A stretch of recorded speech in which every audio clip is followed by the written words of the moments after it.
Watch less, the shop owner and an angry customer have a loud and dramatic fight in the pawn shop. It's intense and filled with a lot of yelling and arguments. My receipt, my man wants to know what I've been doing with my money. Can I get I don't know what you've been doing with your money.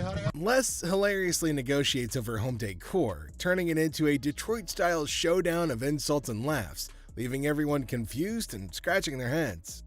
To get out of here. Experience the chaos as a sweaty man in a shark costume demands $800 at a pawn shop, leaving the bewildered staff grappling with his bizarre requests. And I had got my TV out of time. Okay. They didn't give me a receipt, and I need the receipt. We don't give out receipts. What you mean you don't give out receipts? Every time I do business with y'all, y'all always give me a receipt. When we give you your item, that's your receipt. That's proof that you paid to take it out. The thing is, I need this receipt to show what I spent my money on. We do not give you a receipt because we didn't sell it to you. That's been the policy of the store for over 30 years. This is not retail. It was already their item. I'm giving it back to them. Period. I need a receipt. My man needs to know that my money on it. You sitting there looking up. We don't give out receipts. Watches. Get ready to giggle. So there's this new lady in the shop who's decided to be a rebel. She goes all sneaky and puts the shop's watches up for sale online without telling anyone. Now imagine the staff just standing there scratching their heads like, what in the world is going on? But oh, it gets better. Said you wanted to know if Tressa asked me to put anything else on the internet? Yeah? Well, she did. This concerned guy sprints to the owner like he's in a marathon, spilling the beans about the lady's secret watch-selling mission. It's like a comedy of errors in a local shop, and you won't believe how funny it gets. She asked me to put a watch on the internet. She didn't ask me, no. John came up to me. She didn't ask you? Hang tight. The boss decides it's showdown time with the troublemaker. Picture this. The crazy lady, completely clueless about her mischief, storms into the room and starts arguing with the puzzled staff. I didn't ask So him. he wouldn't just offer it. Right. You said to come to one of you guys. Well, before I would have bought it, I would have came. She's all like, I'm just an employee, not the owner. It's like a sitcom gone wild in that local shop, and you won't believe how absurdly funny it gets. Was it a possibility? I pulled it out. Okay, you went around the bush and kind of asked them. Hold on to your laughter, because things go from crazy to cray-cray. The lady trying to make a grand exit dramatically throws her keys at the owner. It's like a superhero tossing a cape, but with keys. I wasn't even sure if I was going to. It's fine. The whole scene hits peak absurdity as the keys fly through the air, and everyone's just staring, jaws on the floor. Meanwhile, Our Lady confidently struts away, leaving the staff scratching their heads like, did that just happen? It's a hilarious roller coaster, and you won't stop laughing. You weren't as big of a bitch. I was wrong. Excuse me? Get the out of here. Get set to lol. This funny video is like a crazy ride with surprises, silliness, and a hint of madness that'll have you laughing without a pause. The twists and turns make it a hilarious and chaotic experience for anyone lucky enough to catch the shop's wild antics. Brace yourself for a good laugh as you watch the madness unfold in the side-splitting comedy script-style video. What did she say? That I am the bitch. Get the out of here. Penny pincher. Get ready to chuckle. This hilarious video is all about a super energetic girl trying to convince her super penny pincher dad to hire more security for their shop. She's all passionate like, Dad, we need extra protection. But oh boy, her dad's like, nah, that's just throwing money away. Adding an extra night security guard is an expense we don't need. Dad, I just don't understand. The funniest part? When the argument gets so wild, the girl pretends to be super angry and storms out of the room. It's silly, it's amusing, and you'll be laughing your socks off at their crazy fight. Every single time I have an idea and I bring it to your attention, he then has to walk in. Hold on to your funny bone. This comedy video is pure chaos when the staff walks out, and surprise, the roof is missing. Peel the roof off? Yeah, they peeled the roof. Yep, someone peeled it away like a giant banana. Imagine the team head scratching in disbelief. Their shop literally got unroofed. The alarm company called. They thought it was a false alarm. Is anything missing? I have no idea. Now, here comes the kicker. They start worrying it might be a sneaky robbery. Cue the panic as they sprint to check the CCTV, hoping to catch the audacious roof peeler in action. Get ready for a laughter-packed roller coaster as they dive into this hilarious investigation. Get ready to laugh in this super funny video. They got two guys. So they get through the internet room. jump in. The staff at a quirky shop freaks out when they find out someone peeled off their roof for a supposed robbery. Total chaos, right? So they go all detective and check the CCTV footage. But wait for it. Turns out, not one, not two, but 3 guys break in. And here's the kicker. Looks like they grabbed Yeah, the coat one right there coat. and then out. So these guys could have been part of a 3-man team. One of them ends up hiding inside the fridge. It's like a comedy show gone wild, leaving the staff scratching their heads and everyone else in stitches. You won't believe the crazy twist in this comical caper. We got broken into last night. Took it for a coat and ran out. I told you that security should have been here. Not to go smoothly for Ashley as she faces the wrath of an impatient customer. Despite her attempts to redirect, the customer insists on bypassing the line. Now Ashley, cornered by absurdity, attempts to salvage the situation with humor and fails miserably. Hi. How you doing? Good, how are you? This like chinchilla to you? How much did you spend? Do you remember that? There was a lot of cash, a lot of money. Okay. I didn't sell you this. You sold me this. Ashley faces a furious customer. The customer, seeking a chilla scarf, discovers that he's been bamboozled with the bunny instead of the luxurious chinchilla that he desired. Grip, it's not a handshake, it's a ton of cash. Do you have your receipt? I don't have a receipt.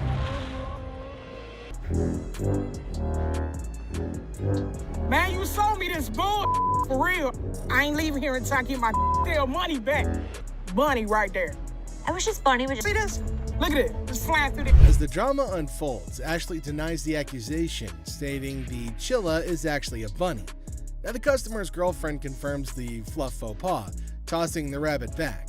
The receipt? It's apparently tucked in a peculiar location. Look at that. Ain't nothing chinchilla about it. I want my money now. It's time to go, sweetheart. All right, you can take that home if you want to. But I want my money, that's all. Have a good day.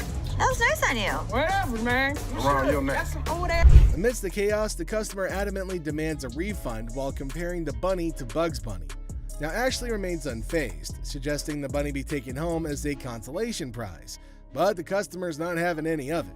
This bunny's not hopping away from the dispute. I'm not wearing that old ass. That was a good shot right there. You play basketball? I'm not wearing that old ass, man. Have a good day. You too. I want my money. Man, I spent good money up in this bitch. Why you so violent, girl? Go on up out of here. Try to be nice to you. Now you're gonna leave it? You wear that. In a final showdown, Tipper's Flair and Ashley bids adieu to the irate customer, but not without some sass and a failed attempt to pawn off an old scarf. The customer exits empty-handed but full of fury, leaving Ashley to ponder the quirks of pawnshop life. Hello. Hi, how are you? I'm good, how are you? I'm looking to find this. Okay. I'm just trying to get some money so I can bail my man out. How much you looking to get? 500. 500. How'd you come up with 500? Because this is a new gig. In this one, Ashley encounters a customer looking to pawn an item, claiming it's like an iPad. Now Ashley questions the uniqueness, and the customer insists that it's a new gig and demands $500 for it. Ashley is incredibly skeptical. So I should new get gig? Yes. This is a pad. This is an iPad? It's something like an iPad. I'm just curious, how? How would you use this as an iPad? It's something like an iPod. Ashley challenges the customer's understanding, questioning how the item could be similar to an iPad. The customer struggles to explain, resorting to sound effects.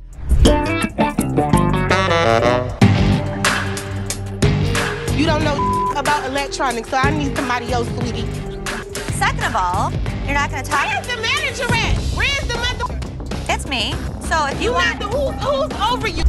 The customer, frustrated, demands to see the manager. Ashley reveals that she is the manager, leading to a heated exchange. The customer insists on $500, using forceful language, but Ashley stands firm, refusing to tolerate demands.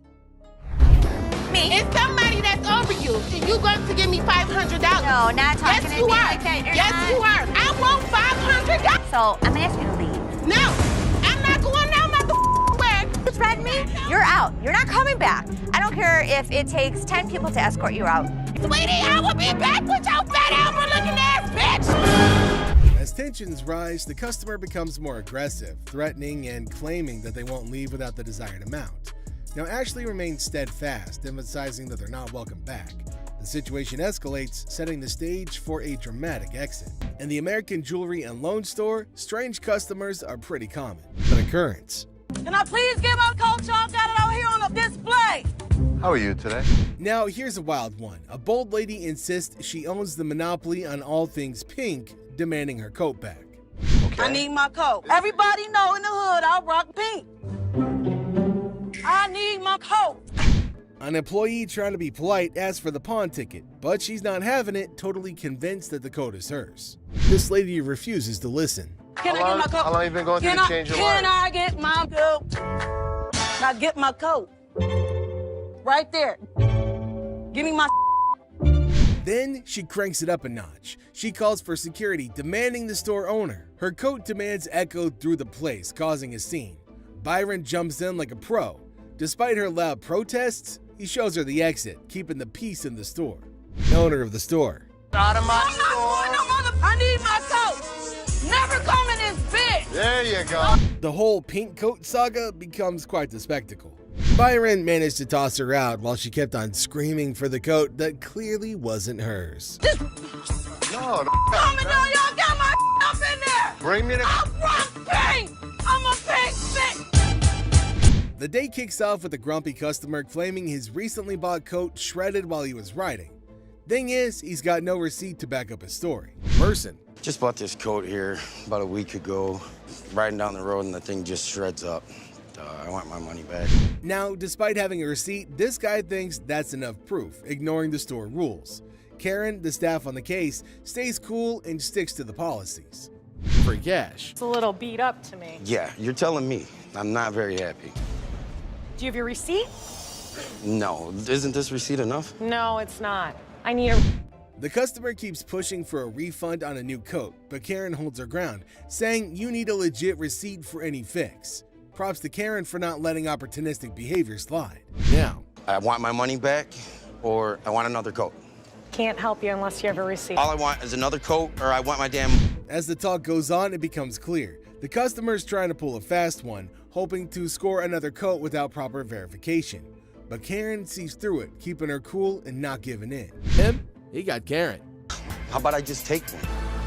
Well, I don't really recommend you... When the guy can't bend the rules his way, he gets all aggressive, hinting at causing a ruckus. Karen, though, stays calm and walks him out, stopping the situation from blowing up. That's how you handle tricky customers. Shredded to you? I'll take this whole damn wreck. Hold on, my man. Hold on, I'll take my man, this my whole man. wreck. Barbara and her nephew Leon hit up Seth at the American Jewelry and Loan Store, all tangled up in a TV remote drama. Barbara. Nice to meet you. And this is my nephew, Leon. Hey, Leon, nice to meet you. We buy the TV, but he got home and So Leon bought a TV from the pawn shop 3 months back, but guess what? No remote. Turns out he pawned it without the original clicker, and now they want a replacement. He pawned about 3 months ago. yeah. So we're up here now, and all he wants is a remote for his TV. That's the barcode for the TV. Oh, you took the barcode off the TV. If it didn't come with it. But Seth can't find the remote. He suggests checking the stock, but they're not having it. Frustration kicks in, and Barbara and Leon decide to make a scene, claiming the TV had a remote when pawned.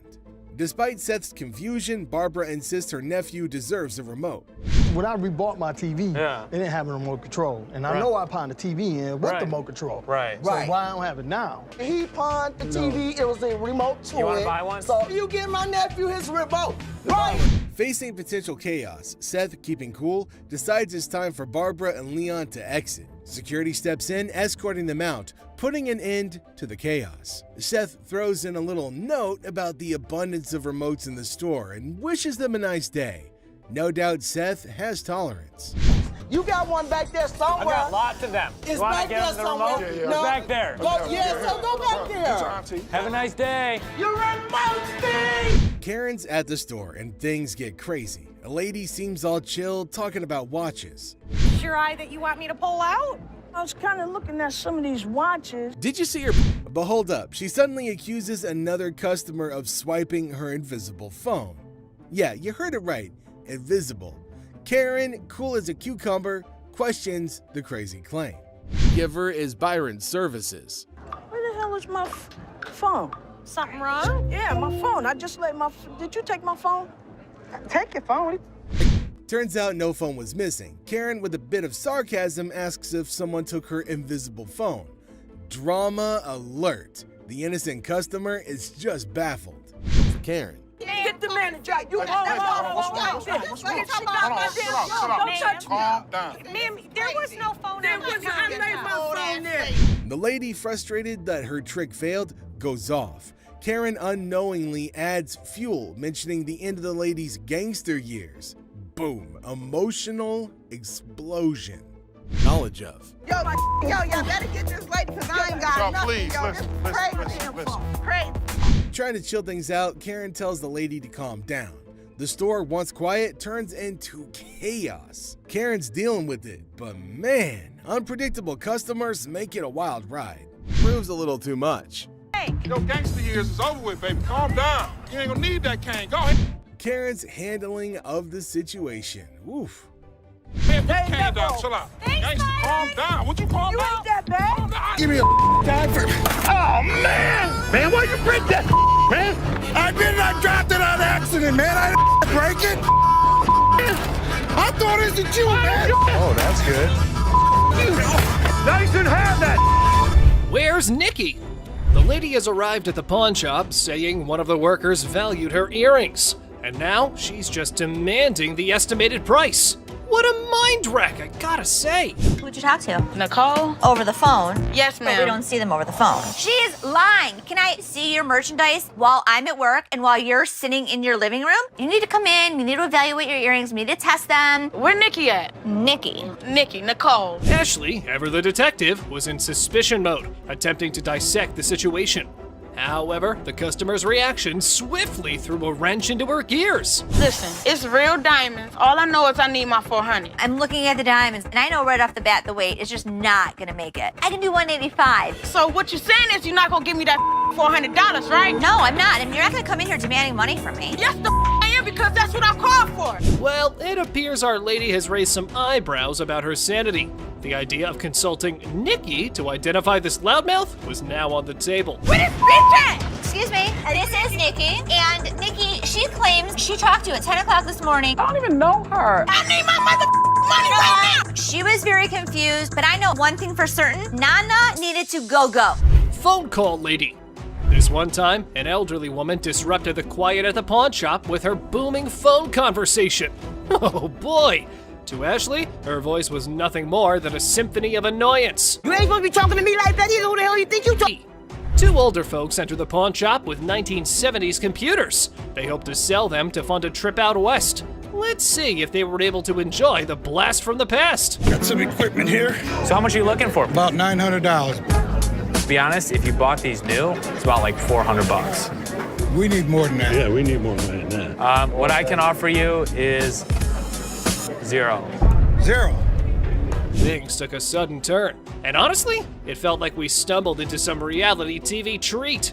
Buckle up, because this pawn shop just got a lot more interesting. You mean $0? Most people don't get that aggravated when they bring in like ancient artifacts. Yeah, people collect these. Oh, they're antiques now. We'll take $800. $0. How many times do I need to tell you? We're not interested. Leave the store. I'm not taking it. Store. Well, fellas, y'all better just use it to scroll some pictures of the out west, because I probably think that trip's now canceled. You and you too. Oh man! I thought it was you, man. Didn't have that. Put it in the dumpster if you want. She slap. Our big boy seeks an appraisal for a ring, and guess who he stumbles upon? None other than Ashley, the queen of quotes in this pawn shop. This ring right here, I wanted to get it appraised, see how much it might be worth. I also wanted to know how much you guys would give me for it, like as a pawn, and then I pay it back. Okay, when I give you an appraisal, that's not how much I'm gonna give you in pawn. Okay. Hold on. The gentleman minding his business faces an unexpected twist as his lady swoops in, ready to reclaim her ring most dramatically. What are you doing? He wanted an appraisal on this ring. On my ring? Why'd you take my ring? Well, I wanted to see how much it was worth. Bull. You're a liar. Why'd you take my ring? Ouch! Painful lesson learned, folks. Our big boy now knows the golden rule. Never pawn your wife's ring without her permission. Priceless wisdom, I must say. Sorry. What? All of a sudden, boom, punches him, and I am dumbfounded. You're a idiot. Let's go. Right now. That's my TV. A boyfriend pawned his girlfriend's TV, and now she was on a mission to reclaim it. Looks like he learned the hard way that pawning isn't relationship therapy. My boyfriend pawned my TV, and I need it back. I don't got no slip or nothing, but I need my TV. He took my TV. I woke up this morning, and it was gone, and I need it back. He didn't give you the ticket? No, you can look it up. I can't help you without the ticket, and if it's not in your... Y'all gonna do something in this because I need my damn TV from out of here. Being mad and all that's one thing, pawn shop peeps, but our lady here forgot that this store had a no ticket, no service policy. So how about you keep your volume down, lady? So he stole it from you? Yeah. Okay, so what you need to do is go make a police report? No, I need my TV from here right now. Since it's not legal for us to look up somebody else's name. Look up my TV, lady. No, I will not. Don't do that to me. Or what's gonna happen? Look, bring your ass out here and talk to me. Well, peeps, because we've got a show coming, our lady just summoned the Pawn Queen, and things are about to get interesting. Can I get my TV? I want my TV. Okay, you have two options. You can leave. I don't have no option. I ain't going nowhere. Bye. Get your big ass off me. I do what I want to do. Bye. Get your big ass off me. Have a good day. Battle for sanity. Well, folks, take a look at the pawn shop's front yard. It's like a bustling highway out there. The crowd has formed a lane longer than my grandma's stories. And guess what? The sanity levels are off the charts. It's like a contest for who can stay the sanest. Now, hold your horses because here comes the geniuses. These folks are more interested in the pawn shop than a cat in a laser light show. Well, he's from California. Look at all these idiots. They've gathered like it's the grand opening of the Pawn Shop Olympics. What's the big attraction, you ask?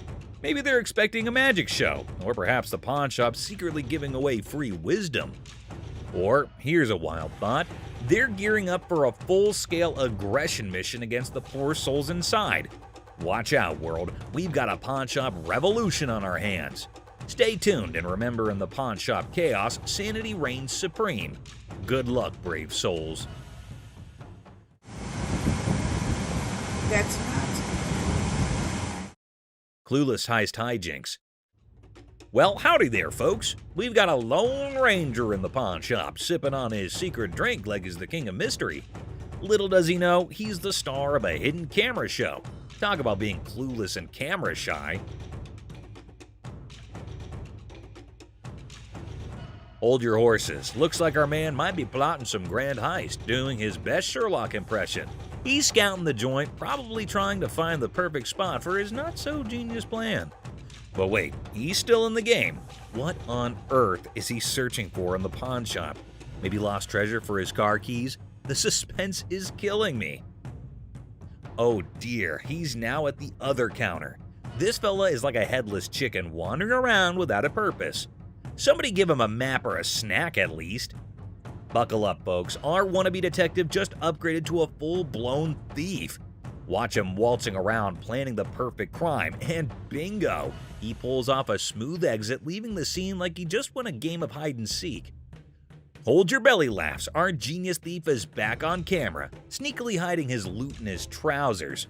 Smooth moves, my friend, smooth moves. And there he goes, strolling out of the pawn shop like he's won the lottery. Thinks he's the mastermind of the century, leaving behind a trail of stolen goods and a whole lot of laughs. What a character. Antique computers. Have a good day. You, man. Wonderful. So much. You too. Two tech-savvy grandpas strut into a pawn shop, seeking a fortune for antique computers. Instead, they're hit with a vintage rejection. Bastards, you can't give me a dime for... Oh, man! When one grandpa clumsily breaks a computer, he pulls a move straight from the sitcom handbook. Accidental comedy at its finest. Now you should have that! Put it in the... Oops, one grandpa accidentally smashes a computer, blaming the seller. He theatrically tosses it toward the dumpster, thinking it's a mic drop moment. The seller, the true comedy connoisseur, chuckles at the failed dramatic exit.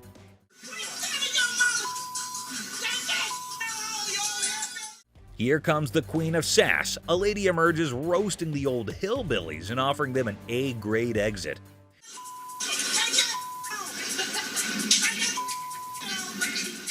She declares her reign over Detroit toughness and leaves them pondering a future career in comedy security. Cue laughter. Exit stage left. Ex-couple. Hello. Hi, how are you? I'm good. How are you? I'm fine. I'm actually looking to pawn these 2 watches. In a pawn shop, a young couple walked in to sell 2 watches. Ashley, the shop owner, greeted them. You guys dating, married? Was engaged, but not anymore. When she asked about their relationship, the boy explained they used to be engaged, but are now exes because both of them cheated on each other. Okay, so you want to sell them, correct? Yes. And how much were you looking for? Despite their turbulent exchange, Ashley inquired about the watch's value. This one I am not interested in because we don't take this brand. You'll take that brand. Ashley noticed the watch's flaws, and when the girl mentioned a particular brand, the boy claimed it was fake. You are more than welcome, to leave that here and we can send it out to get the crystal replaced. As Ashley attempted to facilitate the watch sale, the ex-couple's argument escalated. Oh, what's she talking to? We ain't got all You day. talking to him? No, you weren't. Shut up. The situation took an unexpected turn. You never had no life before me. I won't. You never had no life before me. Girl slapped the boy, turning the pawn shop into a battleground of emotions. Had no life before me. Let's go. Let me go. Let's go. Let me go. The situation escalated post-slap as the boy, fueled by anger, forcefully dragged the girl outside. I walk outside and the lady comes back for her watches. I wish you luck. Ashley returned the watches to girl by going toward them and wishes them good luck. Shark costume.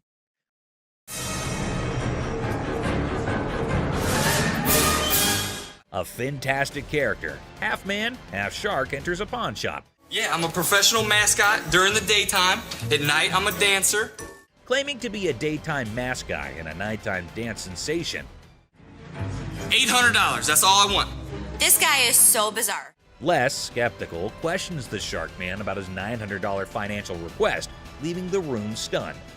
Don't they have those in Halloween costume stores? Les dismisses an awesome shark costume as a Halloween costume, but Rick takes it on, turning the pawn shop into a makeshift underwater comedy club, despite Ashley's rejects due to an unpleasant odor.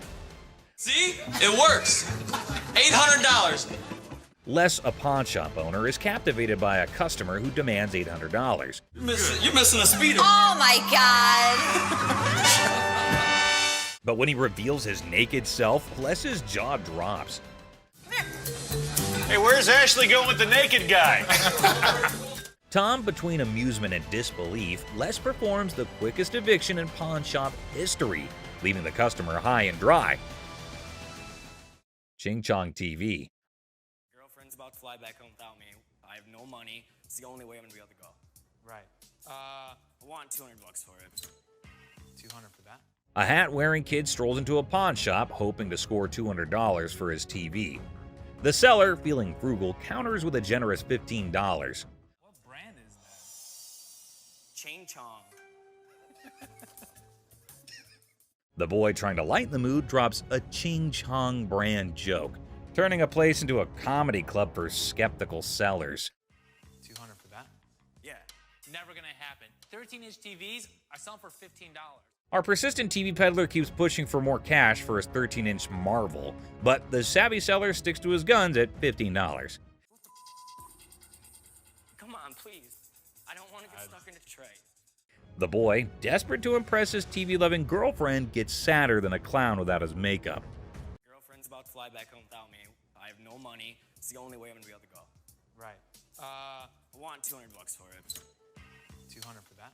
The seller, unamused, directs him out, ensuring love won't cost him more than $15 today.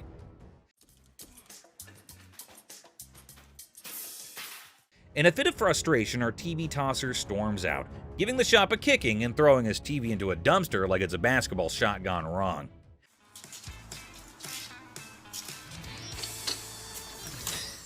The seller, shaken but not stirred, mutters, "Idiot," and commands him to exit. You're gonna make me leave? Pretty much. Get the f out of here. Get off my property. Asserting his control over the TV-tossing theatrics. It's a dumpster-diving comedy masterpiece in 3 acts. How you guys doing? Good. Got some equipment here. Yeah. We need some money. We're going to out west. We killed all the deer in Michigan, so we got to go out Nothing for left. bigger and better stuff. In this thrilling episode, Les and Seth face 2 grizzled sellers with Santa beards armed with ancient computers. Claiming that they hunted all the deer in Michigan, they demand $900 to head out west.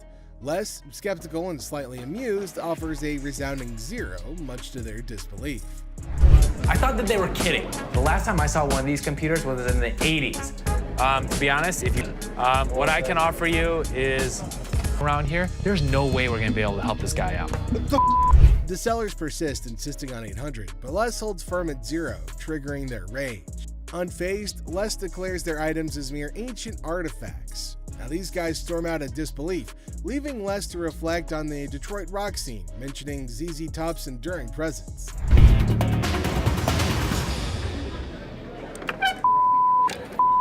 Have a good day. So much. You do. You know, I couldn't. ZZ Top is still in Detroit. Bastard. And an unexpected twist, an irate man drops and breaks an item. Tempers flare and Les kicks him out, declaring, "Get your ass out of here." Now, their retort is drowned out by Les emphasizing that they're taking care of business. Detroit's toughness showcased in a humorous security job offer. Care of business, baby.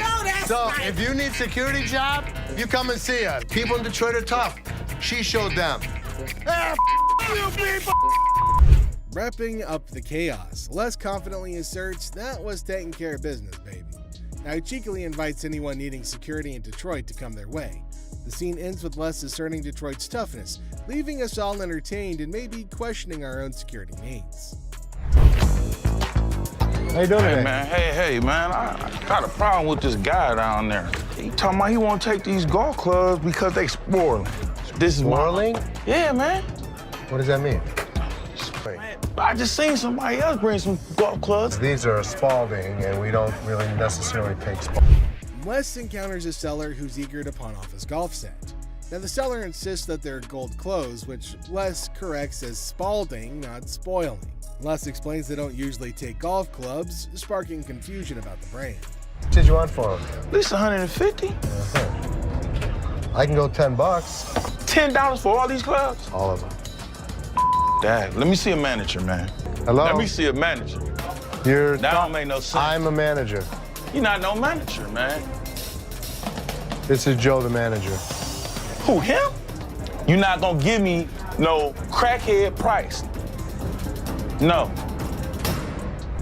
The seller aims high at $150, but Les offers a mere 10. The seller demands to see the manager, mistaking another employee for one. He refuses Les's crackhead price offer, leading to escalating tension. I can go $10. $10? $10, yeah. You're not gonna pay me like no crackhead. Follow me. Don't touch my golf club. You gonna give me my money until I get my money. Amidst the chaos, the seller insists on a manager, accusing them of playing games. Now he's adamant about his $150 demand. Now Les stands firm, asserting it's time to leave without a deal. All he want. I want my 150, I know that much. Now it's time to leave. Get off the furniture. Or what? Bruh, look at you and look at me. Look at him and look at... Give me my money. That I go.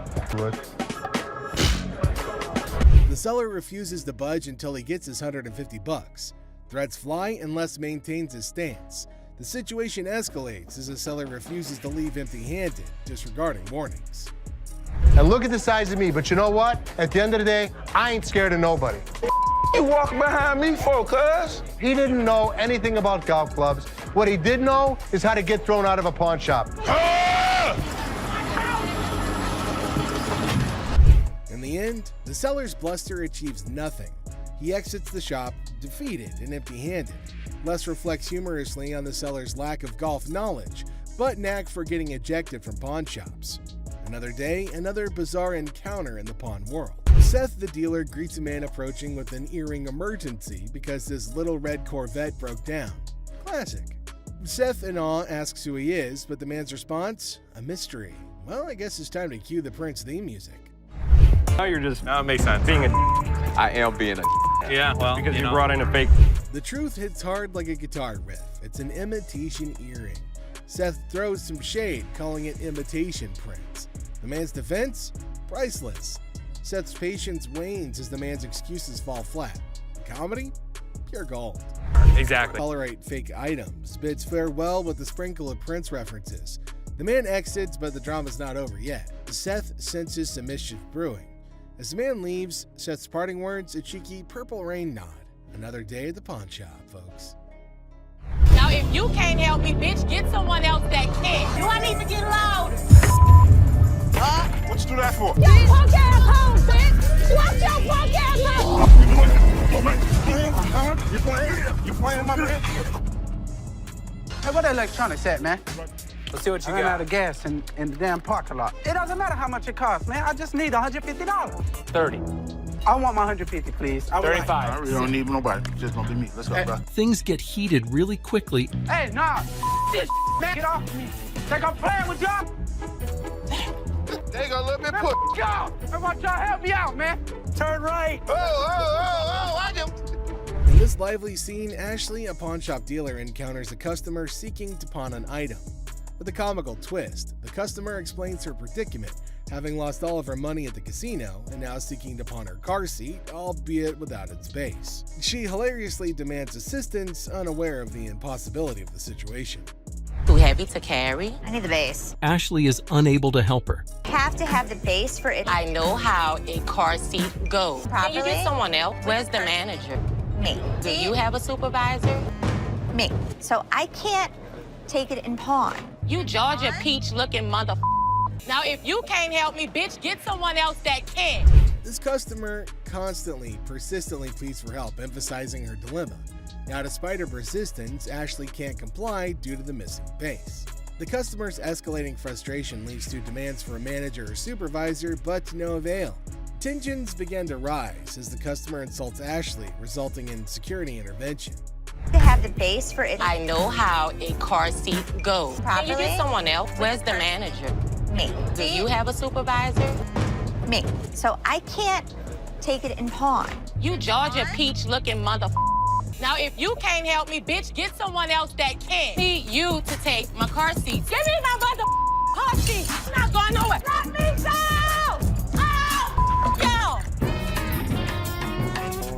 I don't know if she's supposed to be using the car seat or her child. Byron the guard intervenes, forcibly removing the unruly customer from the premises. Despite her protests, security ensures her departure. We then conclude with the customer's futile attempt to reclaim her car seat, emphasizing the absurdity of her actions and highlighting the humor of the situation. Ashley, Seth, and Karen to the office, please. Ashley, Seth, and Karen. So I got the results back from the secret shopper. Taking care of this customer. What is the first thing you see? 3 rings on the showcase. That's not allowed. Right. So one item out at a time. Now let's fast forward. Told somebody that you'd come back. I said I'd send somebody over. But nobody ended up coming over. Les, the silver-haired sultan of secondhand, calls his court jesters, Ashley and Seth, to the throne room. Apparently, he had a secret shopper, Ava, visit the pawn shop, and the results were not the best. Ashley and Seth exchange nervous glances, wondering if Les is going to unleash his legendary roar or just some good-natured pawn. That you'd come back. I said I'd send somebody over. But nobody ended up coming over. Now how about this one? Wait till I show you this. I yawn. In front of a customer? Maybe that happened one time out of maybe the past 20 years that I've been here. That particular day. Les unleashes his claws. He throws Bobby under the bus for displaying 3 rings at once, a cardinal sin in Les land. Then he tears into Seth for taking too long to help a customer, accusing him of being slower than a pawnbroker on vacation. Ashley, sensing an opportunity, crosses her arms and silently whispers, "Uh-oh, somebody's feeling the heat." Look at how Linda took care of this person. This would run you $1,700 here. That's the best way to go. Look at how he's showing the television set. In Steve's report. And let me show you who got a 98 out of 100. Karen, look at the way that she's handling the customer. I'm so happy I was able to help you today. 98. Les shifts his focus, showcasing the shining examples of Linda and JP. Linda, the Diamond 9 diva, expertly appraises a watch, while JP, the tech titan, demonstrates a TV with the enthusiasm of a kid on Christmas morning. Ashley takes a mental note, scribbling "Be more Linda, less Seth" on her pawn-shaped notepad. 98. The most important thing that we have to offer is customer service. You could learn something from me. A rose near two thorns. Les, I'm just doing my job. I'm very proud of you. Les reveals the ultimate scorecard. Karen, the customer service queen, scored a perfect 98. Ashley and Seth slump in their chairs, feeling like yesterday's jewelry. But Les throws Ashley a bone, calling her a rose between two thorns. A not-so-subtle dig at Seth. So Ashley puffs at her chest, basking in the rare praise, while Seth silently vows to outshine Karen next time. Is there something you need help with? No, I'm just browsing. Okay, sounds good. Anything catches your eye that you want me to pull out? I was kind of looking at some of these watches. Okay. Something wrong? Yeah, my phone. I just let my... Did you take my phone? On the showcase. In a pawn shop far, far away from common sense, a customer's quest for an invisible phone turns the store into a circus. Imagine a magician's act gone wrong. Now add grumpy customers and confused employees. It's a comedy of errors where the only thing missing is the phone that everybody's looking for. Look, I ain't crazy, damn it. I just laid my phone there. Yo, you better get off because get the manager. You Another customer in the store. You have got to get out. So please, listen. As chaos reigns supreme, the invisible phone saga transforms into a slapstick showdown. Consider a scene from a stupid action film, but with canes instead of firearms, and insults flying quicker than a swarm of birds. It's like a sitcom on steroids, with each character competing for the title of most absurd performance. I'm out of here, yo. Their business outside. Nobody don't got time for this, yo. Get this old ass. Hey, what's your problem? Oh, my For God. heaven's sake. You ain't gonna need that cane. Go ahead, put the cane down. Chill out. Gangsta, calm down. Yeah, all right. Man, don't hurt nobody. And watch how you use that cane. Shut the hell up. You got grandkids? Granddad. Have a nice day. Now, as the dust settles, the pawn shop resembles a battlefield of comedic proportions. With tempers cooled, the invisible phone remains the elusive star of this absurd show. And when the curtain falls on this hilarious display, only one thing is certain: nobody's gonna leave with their sense of worth intact. Unexpected drama. Strap in for a wild pawn shop ride. A lady steals the spotlight, but surprise, Mr. Sneaky tiptoes in for a bear hug, sparking unexpected drama. Gasps echo as the leading lady jumps, but it's just a playful fella. Great day in American jewelry. Laughter erupts. Who knew a pawn shop could be a comedy club? In this 6-second snippet, the pawn shop transforms into a stage for unexpected antics, surprising and delighting in this unlikely comedy setting. Great day in American jewelry. What can I say? In the chaotic shop hustle, a dude flaunts a watch that could fund a small country. The shopkeeper, hungry for a bargain, attempts a haggling dance. But Mr. Watch Wizard wants stacks on stacks. I came over to sell a beautiful watch. Okay? Tell me a little about it. Cue the dramatic moment as the shopkeeper grabs him, yelling, "Hold up, time traveler!" Suspense builds as they investigate. Is it legit or a fancy imposter? Get ready for the ticking truth. So can you come back in about an hour? No problem. Perfect. I'll see you in about an hour. Thank you. Picture our man playing Sherlock, sneakily starting the girl checking the watch. Instead of screams, laughter erupts. A mischievous symphony until the fun police arrive. An authoritative figure sternly commands, "Stop right there." Giggles turn into awkward coughs. Lesson learned. Messing with the timepiece police is no joke. They keep the watch world in check. Somebody had it open. You can see how screwed up they made those screws. Someone did have it open? You can see. Business clash. A dramatic drama unfolds as Mark, introducing himself, seeks business from the owner. Tension builds with background music, setting the stage for unexpected confrontations. Clearwater, Florida, but I have family up here in Northville, and we're starting a towing company, recovery, impounding. Mark pitches his towing business, convinced it's a better venture. The owner, unimpressed, rejects the offer, leading to a clash of perspectives and business philosophies. Well, things happen. We don't have that problem because we have fences around the building. The owner dismisses Mark's proposal, asserting control over his domain. Well, I'm going to give you some paperwork to sign. I wouldn't sign anything because I don't need your services. The comedy irony emerges as Mark persists, unaware of the futility of his attempts to sway the determined owner. The owner bluntly shuts down Mark's pitch, labeling it a shakedown. Listen. No, you listen. You are not coming into my business and trying to shake me down. The dialogue becomes increasingly heated, with the owner refusing to entertain the supposed business opportunity. What would you call it? I call it a business opportunity. I'm not interested. Mark's exit is met with firm warnings from the owner. The situation ends humorously with a comment on Mark's nice car, injecting a light note after intense confrontations.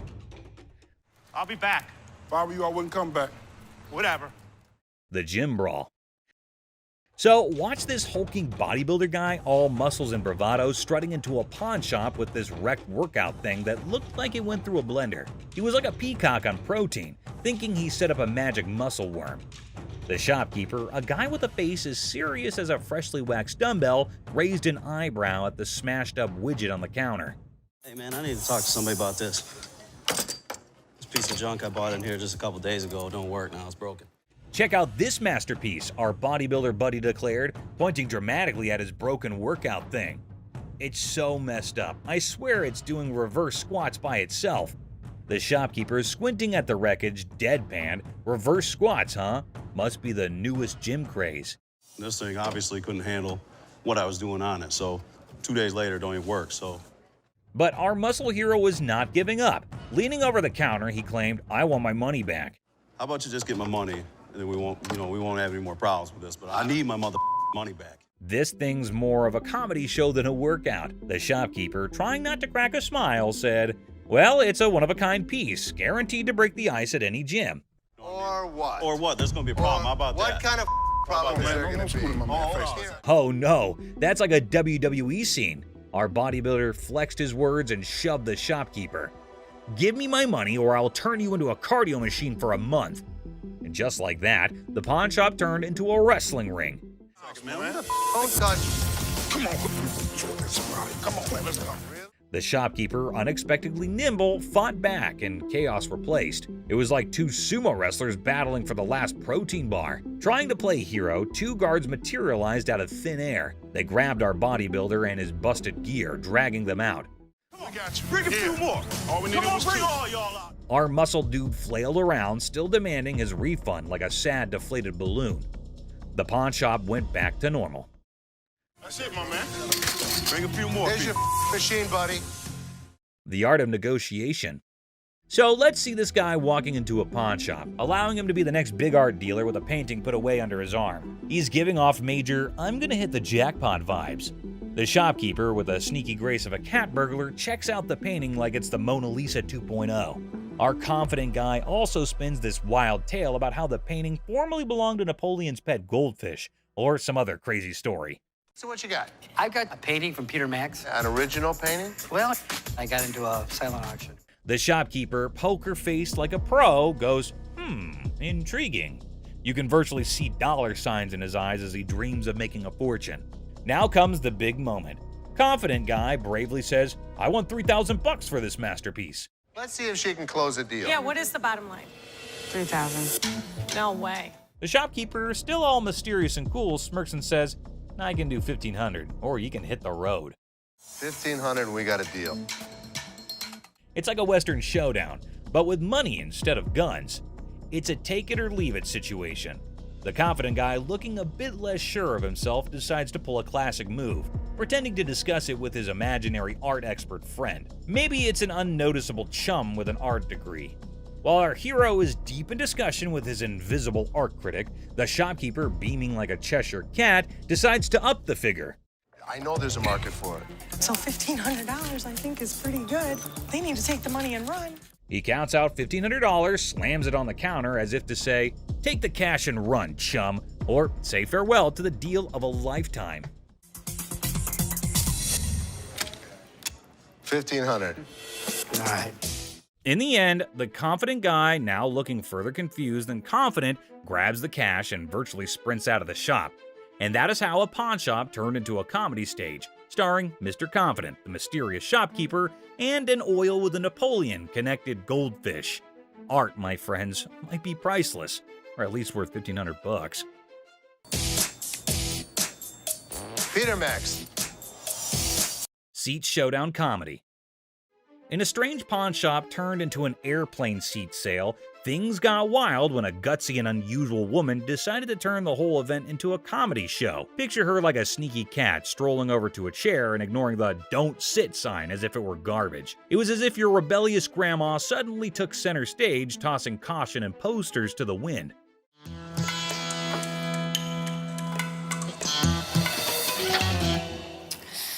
Then in comes the lady running the shop, armed with politeness and a simple request for the lady to give up the seat. Little did she know she was about to get into a funny showdown with our cool and calm customer. The woman, looking super confident and mischievous, said, "Just let me be," treating the chair like her personal throne. Okay, these are for sale. We don't have like a trial and error. Okay, well, I'm not trying to buy them. I'm just trying to try them out. As if that was not funny enough, the secret guards jumped into the blend. The shopkeeper, determined to bring order back, tried nicely to get the bold woman out of her comfy spot. But our fearless main character was not having it, bravely declaring, "You could not make me move." And what you can do is leave me the alone. Okay. Yeah.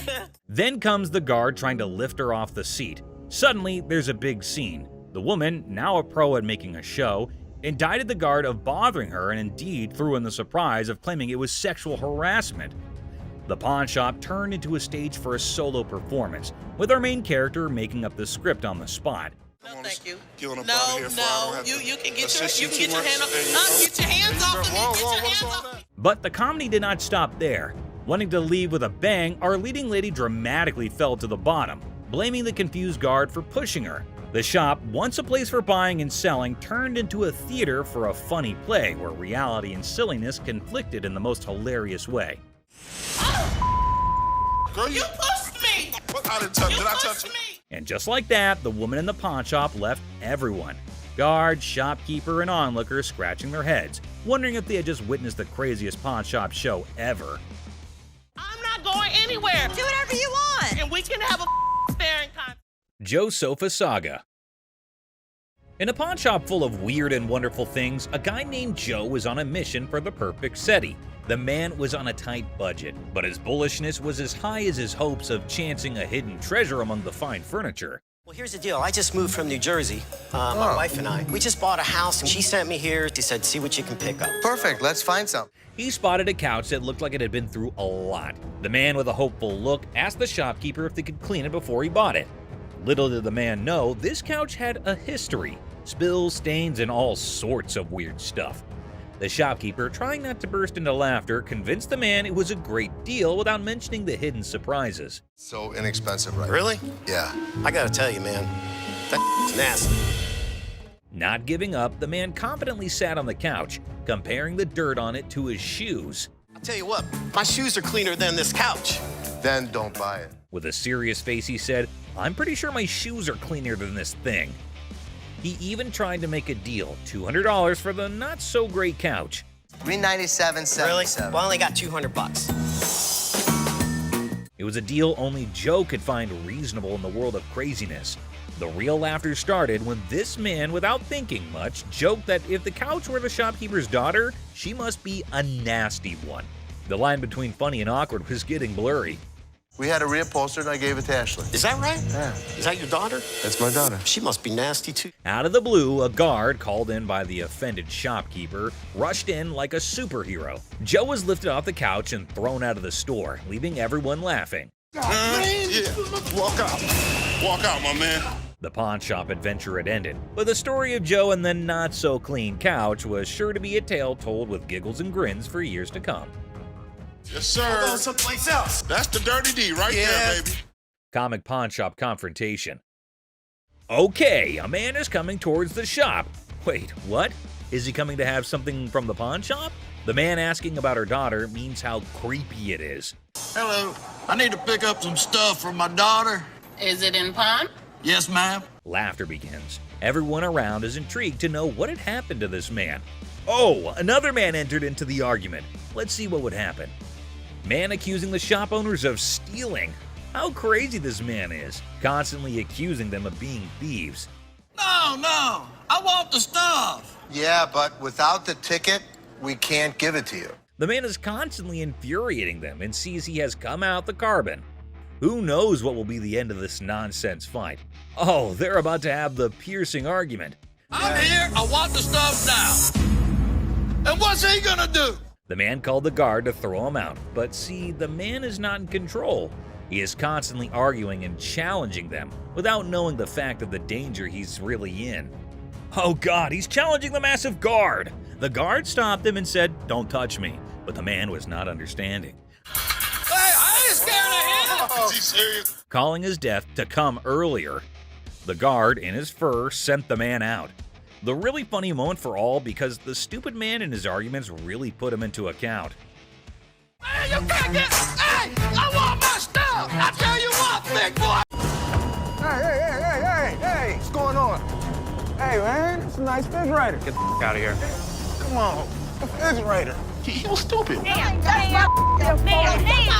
When you start attacking another... Yo, better get this lady, because I ain't got nothing. Please, Nobody don't got time for this. Yo, get this old ass lady off. Get my Campus deal. Buckle up the antiques, guys. We have a man who's brought in a piece of the Victorian century to sell at the pawn shop. Get ready for a blast from the past. I thought this was one of the coolest compasses I have ever seen. It had brass around it. It was really in immaculate condition. How much would you really take for this thing? $150? It's an early century antique. I don't believe there's a great many out there. No matter how much you like the item, our Les here decides to do a little investigation before pulling out the big bucks. And take a look at what he finds out. There are huge collectors out there. I think I can make money on this thing if I can get it at the right price. He wants $150, and here you can buy it on the internet for $33. I was surprised at the price. Oh my! It seems we've uncovered a big old cheat. Now that we know the truth, let's gather our courage and confront the seller. Get ready for a showdown. I've been doing this a long time. Do I look like a idiot?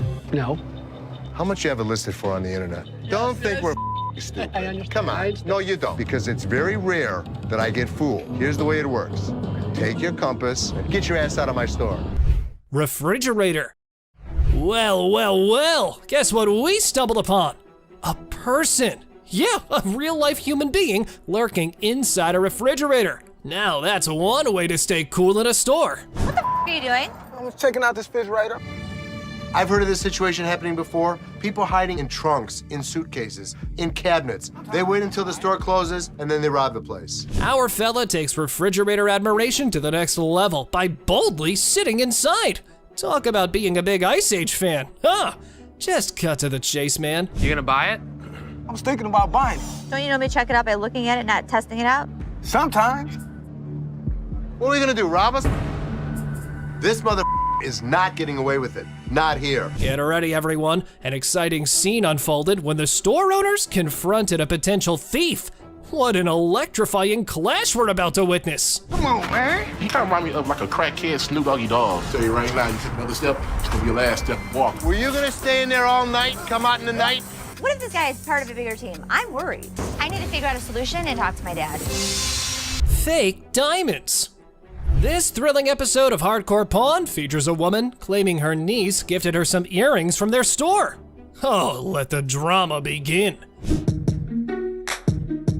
So there's two problems here. The first problem, you don't have the receipt. Second of all, No cash. on the receipt it says no cash refund. One more problem that's really key to this whole thing. These are fake. Everything got off to quite a normal start until the lady customer was asked about the receipt. Yeah, apparently she was looking for a pass on that. Talk about being delusional. Two options. You pick whichever option you want. You can leave. No, I ain't going nowhere. Second option is you can get the receipt and then Ain't no finish receipt. listening? It ain't no Can you receipt. finish listening? No. It's time to leave. I'm not going nowhere. It was like a verbal storm. As far as her reaction goes, well, let's just say it was quite the showstopper. Let's see how Ashley handled the situation. This is Joe. How you He's doing, gonna Joe? show you to the front door. Wait a minute now. Get your hands off. I guess Don't you'll mind leave. touch. I'll be back. I'll be back. See you then. Little ass baby, you need to go get fair right quick. Con artist. Buckle up for this one. An overconfident individual walks in, claiming to have big cash to buy something. His grand entrance sets the tone for this bizarre encounter. Let me see this one right here. This one right here. That's platinum. Yeah, I like that one. Oh, now this is real nice right here. I think I could look good when I go out with this. That one's sharp. How much is this one right here? $5.99. Hold down, baby. Hold on, folks, because this is one roller coaster of a ride. Our protagonist believes he's holding a fortune, enough to buy a $500 watch. It's a $2 bill. Okay, and it's worth $2,000. It's rare to find a $2 bill that got red in it. Now tell me they ain't worth $2,000. I'm about to go deaf right now. Oh, don't piss off Bugatti. This fellow insists that a humble $2 bill is worth a whopping $2,000. Give me a break. This dude better be on drugs for this to make sense. So you wanna ball my $2 bill up? You know what? Okay. I'm gonna tell you something. Okay. You owe bologna sandwich. Y'all ain't got no money. You know what I'm saying? Have a good day. Please have Big Mouth is hungry. You're hilarious. Real funny, man. Y'all be killing me. I pine you. Gift card. In a sadistic twist, a customer enters waving $100? invisible phone. In a daring attempt to find the perfect gift for her son, a woman decides to venture into the pawn shop. But little did she know what awaited her there. I was kind of looking at some of these watches. Okay. Where the hell is my phone? Something wrong? Yeah, my phone. I just let my. Did you take my phone? Take your phone. There was never a phone on the showcase. Well, folks, it appears our big mama's stealth skills might need a tune-up. However, did you see her put a phone there? Not me. I ain't crazy. Damn it, I just let my phone there. Don't touch me, yo. You better get off because I. You don't touch me. There was no phone on the I laid my phone there. Can someone just ask this woman to keep it down a bit? It looked like she was indeed trying to pull a scam. However, this is how she decides to take cover.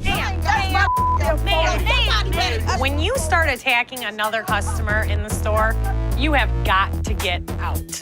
Yo, y'all better get this lady because I ain't got nothing. Please, yo. Nobody don't got time for this. Yo, get this old ass lady. You better get my mother. Looking for a boyfriend. A girl visits the pawn shop on the hunt for her beloved boyfriend. Can you guess where she might find him? Oh, you got it. It's none other than the store itself. Talk about a stroke of genius. I'm sorry, but who are you? Just get him for me. And so what's this regarding? He's my boyfriend and he's not paying child support. You're his That's who I am. girlfriend? Yes, I need him. So don't you have a cell phone number? Could you just get Chad, please? I do have a Chad that works here, but I don't have time for this today. Our girl meets Seth, who's in a funny mood today. Get her ready for a humorous encounter that'll surely make you laugh. It's time for some entertainment. I'll grab Chad for me. His lovely girlfriend's here. Like, I got all day to just be wasting my time. This young lady would like to see you. That's not him. Y'all playing games with me now? That's Chad. No, that's not. Then I don't know. I know who I sleep Chad. with. What? This lady is out of her mind. Well, apparently, lady, they've got the wrong Chad, so you better take your business elsewhere. Or you've just started looking like a scammer. It's going nowhere fast. Oh, you're talking about Chad, the tall guy with the waves. Yeah, Chad. He just went outside. He's right out there. Y'all want to sit here and play with me? If this was Chad's girlfriend, I have one piece of advice, Chad. Run away. Where the he at? Watch that. Tressa, the ex-employee, decides to stroll back into the pawn shop with a Rolex watch in tow. Guess what? It's the one her boyfriend paid for. The guy that bought it for you disputed the credit card. No, he didn't. Here, I can put him on the phone for you. Hold on, Tressa. He did dispute it. He's never been paid for the watch. I can give you a loan today for $1,000, but Things heat up quickly between the ladies as Tressa and the shop owner engage in a fiery exchange. How about we skip everything to the dispute paperwork? They mailed him a piece of paper to close the dispute. do you have the form on you? No, but I can call him. Okay, so when you get the form, I can give you a loan for the $1,000 on the watch. So I can give you the loan for the $1,000. That's stealing. disputed. It's not fully paid for right now until we receive the paperwork. You're wrong right now. Now, let's all hope she can gather her dignity and retrieve that slip to claim her hard-earned cash from the pawn shop. It was time for a little redemption. Let's do the $1,000 loan, and then I'll be back with the paperwork. Honest to God, you are so wrong. Not a nice person. That's nice to say to your, how old are you? Look how you're treating me in front of my kids. Where's Nikki? The lady has arrived at the pawn shop saying one of the workers valued her earrings. And now she's just demanding the estimated price. What a mind wreck, I gotta say. Who'd you talk to? Nicole? Over the phone? Yes, But ma'am. we don't see them over the phone. She is lying. Can I see your merchandise while I'm at work and while you're sitting in your living room? You need to come in, you need to evaluate your earrings, we need to test them. Where Nikki at? Nikki. Nicole. Ashley, ever the detective, was in suspicion mode, attempting to dissect the situation. However, the customer's reaction swiftly threw a wrench into her gears. Listen, it's real diamonds. All I know is I need my 400. I'm looking at the diamonds, and I know right off the bat the weight is just not gonna make it. I can do 185. So what you're saying is you're not gonna give me that $400, right? No, I'm not. And you're not gonna come in here demanding money from me. Yes, I am, because that's what I called for. Well, it appears our lady has raised some eyebrows about her sanity. The idea of consulting Nikki to identify this loudmouth was now on the table. Where this bitch at? Excuse me, this is Nikki, and Nikki, she claims she talked to you at 10 o'clock this morning. I don't even know her. I need my money right now. She was very confused, but I know one thing for certain, Nana needed to go. Phone call lady. This one time, an elderly woman disrupted the quiet at the pawn shop with her booming phone conversation. Oh boy! To Ashley, her voice was nothing more than a symphony of annoyance. You ain't supposed to be talking to me like that either. Who the hell you think you talking to? No, I'm talking to you. Ma'am? You know what? You know what? Ma'am? You know what? Excuse me, I'm on the phone. I know, but You know- you're No, I'm not. excuse me. Hold on. Miss, I'm on the phone, okay? Okay, Can you respect my privacy a little Yeah. bit and step back if you're a little too close? What's the matter with you, lady? You're in a public place. This ain't your backyard. You better keep your volume down or take your business elsewhere. Duh! Miss, get somebody to help me, please. What do you need help with? I need some help with my rings right Can you here. take off your Haven't ring? you get- Wait, you just walking up on me, like, can you see my rings? I don't even know who you is. You want me to help you? Don't walk I up on can me. help you now. Do not walk up on me. Or else what? Okay, keep walking to find out. This lady was probably angry with someone else and had decided to make this pawn shop a stage for her little vent session. Well, here's how Ashley took control of the situation. Now, can somebody help me other than you? No. All right, that. Don't follow me no more. I won't come back in this bitch. All the motherfucking times I've been coming in here giving y'all my motherfucking and this is how I'm getting treated. Y'all. I told you. I don't know who the hell this lady was mad at. You. 70s PC. Two older folks enter the pawn shop with 1970s computers. They hope to sell them to fund a trip out west. Let's see if they were able to enjoy the blast from the past. Got some equipment here. So how much are you looking for? About $900. To be honest, if you bought these new, it's about like $400. We need more than that. Yeah, we need more money than that. What I can offer you is $0. Zero. Things took a sudden turn, and honestly, it felt like we stumbled into some reality TV treat. Buckle up, because this pawn shop just got a lot more interesting. You mean zero? Most people don't get that aggravated when they bring in like ancient artifacts. Yeah, people collect these. Oh, they're antiques now. We'll take 800. $0. How many times do I need to tell you? We're not interested in it. Leave the I store. ain't I'm taking not it out of taking this it. store. Well, fellas, y'all better just use it to scroll some pictures of the out west, because I probably think that trip's now canceled. You and you too. Oh man! I thought it was you, man. Could have that. Put it in the dumpster if you want. She slap. Our big boy seeks an appraisal for a ring, and guess who he stumbles upon?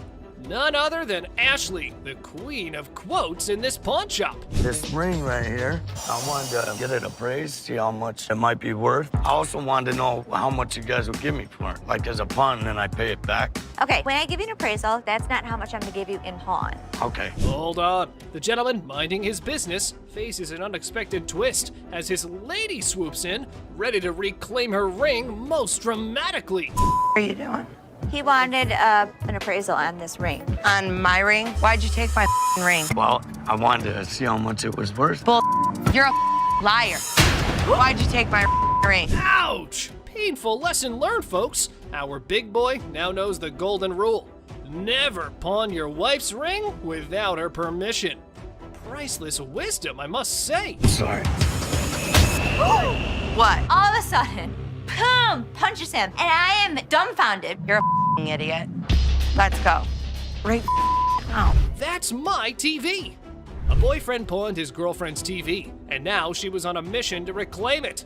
Looks like he learned the hard way that pawning isn't relationship therapy. My boyfriend pawned my TV, and I need it back. I don't got no slip or nothing, but I need my TV. He took my TV. I woke up this morning, and it was gone, and I need it back. He didn't give you the ticket? No, you can look it up. I can't help you without the ticket, and if it's not in your... Y'all gonna do something to this mother, because I need my damn TV from out of here. Being mad and all that's one thing, pawn shop peeps, but our lady here forgot that this store had a no ticket, no service policy. So how about you keep your volume down, lady? So he stole it from you? Yeah. Okay, so what you need to do is go make a police report. No, I need my TV from here right now. Since it's not legal for us to look up somebody else's name. Look up my TV, lady. No, I will not. Don't do that to me. Or what's gonna happen? Look, bring your ass out here and talk to me. Well, peeps, because we've got a show coming, our lady just summoned the Pawn Queen, and things are about to get interesting. Can I get my TV? I want my TV. Okay, you have two options. You can leave. I don't have no option. I ain't going nowhere. Bye. Get your big ass off of me. I do what I want to do. Bye. Get your big ass off me. Have a good day. Pacifier Pawn.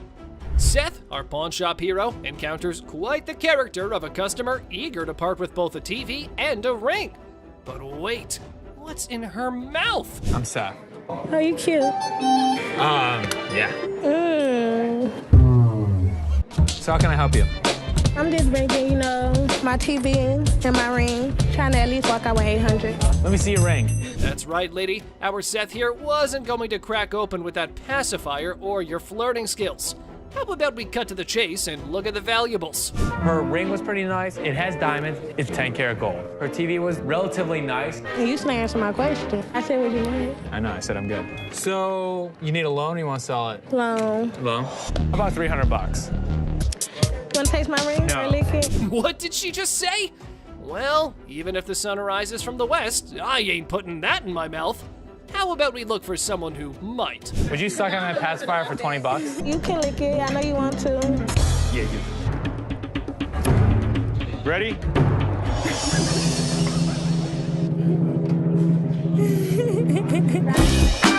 Push fight. Two buddies square off in a pawn shop brawl over one friend's attempt to pawn the other's beloved PlayStation without permission. This calls for drama. That took my PS, he trying to pawn my your shop. Get my money back. You know him? Yeah, that's my roommate. He trying to pawn my your shop, try to get some money off, but I want my PS. He owe me my is mine. My back. Okay, do me a favor. We're not gonna scream, okay? What's happening here? This ain't your hotel room, spoiled punks. You're just creating a ruckus.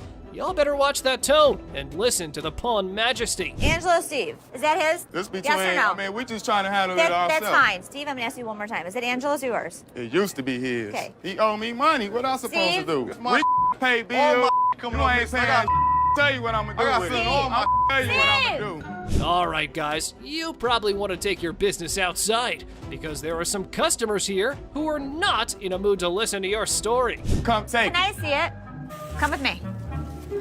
You know, I'm a pawnbroker. I'm not a kindergarten teacher. You guys go talk about it amongst yourselves, and when you figure it out, then come back inside, okay? Until then, I don't want to hear you arguing. You grown men, not kids, go on. All right. Free grab. The girlfriend decided to pawn her boyfriend's Xbox, and now he's on a crusade to rescue it. Lesson learned, right? Pawning is such a brilliant way to solve everything. My girlfriend, she came up here and she got rid of my Xbox 360 and I came up here to get it back. Okay, here's the ticket. No, I can tell you her name and you can just give me my 360. I can't give you any information about somebody else's account. You just need to give me my stuff. But our man here forgot that this store needs a police report for such incidents. So how about you keep your volume down, gamer? Instead, this is what he does. Can I just have my...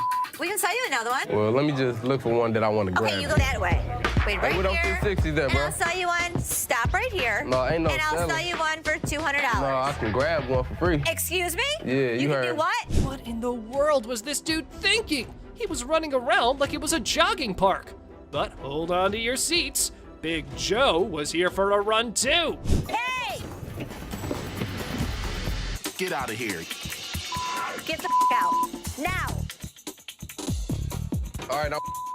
Don't ever step back my You gonna car. make me move? Get out of my face. I'm My stepping store. Bye. Customer flirting.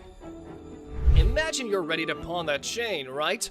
How about using your charm to score a sweeter deal? Remember Ashley? She had a customer smitten with a better offer. You're the first person I met when I first come here to this pawn shop. Yesterday, I come up here and I got my chain out. Now I got to pawn it again. How much you have it in pawn for before? Oh, I had it on 120. I was going to pawn it for 200. Do you want to take a look at it? Yeah. Just wait, my friend. What's the plan here? You and Ashley? Do you like BFFs? Now, from where this unconditional love stems, suspicion might be knocking at your door. I can't find her name in the system. You sure can keep a woman waiting. Well, here's the thing. I don't even see you in my system. So you lied to me?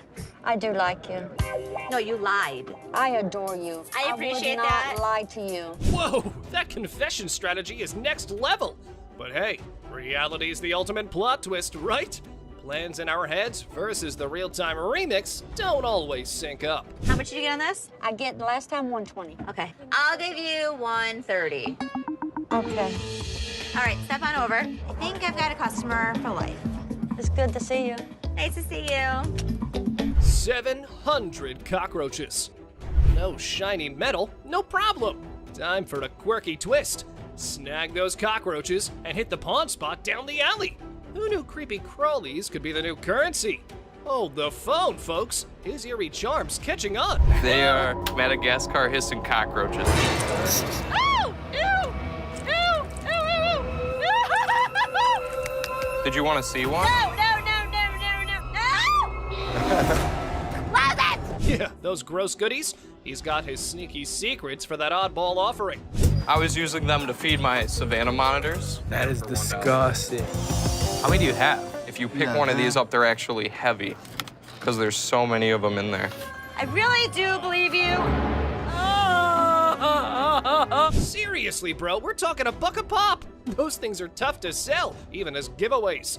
It's like offering a lifetime supply of, well, nope. You better take them back home. I wish I had somebody that needed them. Thank you very much. I'm sorry. I bought living creatures in the past. Cockroaches isn't in our repertoire, but the best thing about it, the look on Ashley's face, priceless. That was gross. Chicken Man. Alrighty, folks, we've got the Rocket Man on our radar. But hold on to your feathers, because here comes the Chicken Man on a mystery hunt while eating chicken in the pawn shop. That's ironic. You hungry? No, not that. I got this for free. I work there, you know what I'm saying? Do you? Yeah, let me show you. Feel free to lay your chicken on the counter. All right, look, this is what I do. I say I got chicken and finger sucking. Come for a plucking. Looks like we've cracked the age-old riddle. Why'd the chicken cross the road? Well, to get a pawn shop watch, of course. But hey, buddy, you're not pulling a poultry prank now, are you? He's eating chicken while he's talking to me. Oh, all right, look, let me see if I can get it right there. You're spitting chicken on the counter. That's for you, man. Can I see that right there? Sure. You see it? How much this cost? $1,200. $1,200. Check out Mr. Chicken over here. He's likely on a goof-off mission. However, Seth seems to be pretty annoyed. Oh, here's how he neutralized the chicken threat. Are you seriously gonna buy something, or are you just... You ain't even let me see. Dude, now you're bothering me. In a second, Byron's about to choke a chicken. Oh, choke a chicken? He's about to. All right, look. Make a deal. Byron, want a piece of chicken? You touching chicken? Come on, man, let's go. And you know what? You ain't got to touch me. Angry mom.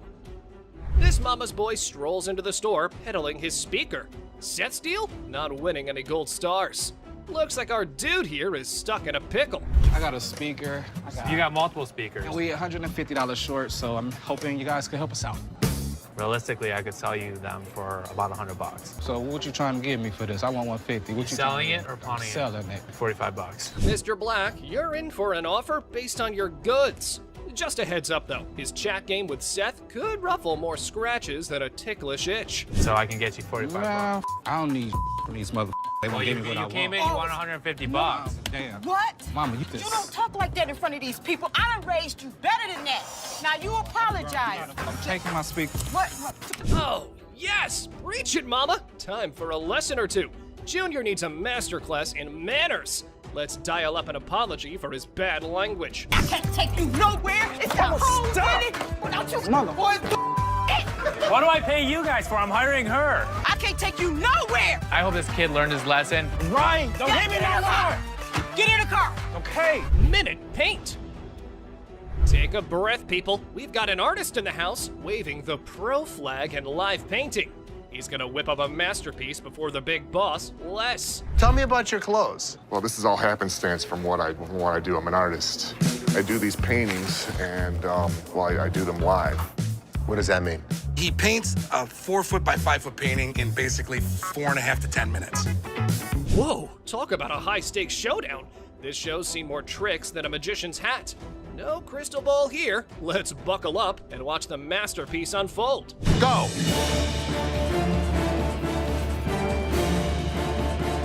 We're at 2:20. 5 minutes. 2 minutes left. Oh my God, that skill's on fire! Our paintbrush skills are lost at best. But looky here, Mr. Pro's got his bag of tricks. Here's what Les has to offer. $100. If we can meet it up to 500, I'll go a couple $100. deal for 200. Deal. You got it. Thank you very much. Thank you very much. I love it. I love it. Disrespecting Ashley. This man is on the hunt through the shop, spotting a bed-cum table. He's got a plan for some store-wide spotlight drama. Look what he has to say. This is a sex table, baby, right? This actually. Get your ass over and shut up. Get off that bed. First No, of all. I ain't getting no. Get off that bed. Get kicked in the face. Look, come this way, baby. Who do you Come here, think you are sexy. to talk to me like Bro, that? if you let me, I'll be slapping that ass. He's probably forgotten where he's standing. And you know how they show punks the exit.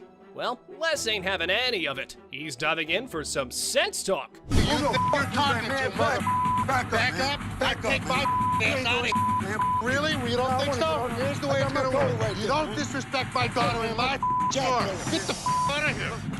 We go back. Disrespecting my daughter like that. Striking a nerve on a calm day. You go, Les. Someone needs a major attitude makeover.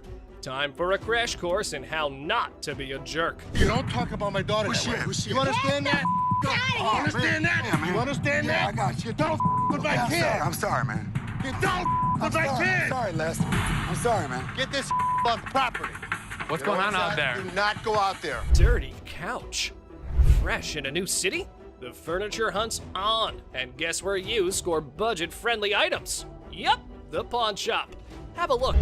We have used furniture, and we give deals. Our used furniture sometimes has things on it. Why is it so freaking dirty, man? Because it's used. That's why it's $397.77. Really? Well, I only got $200.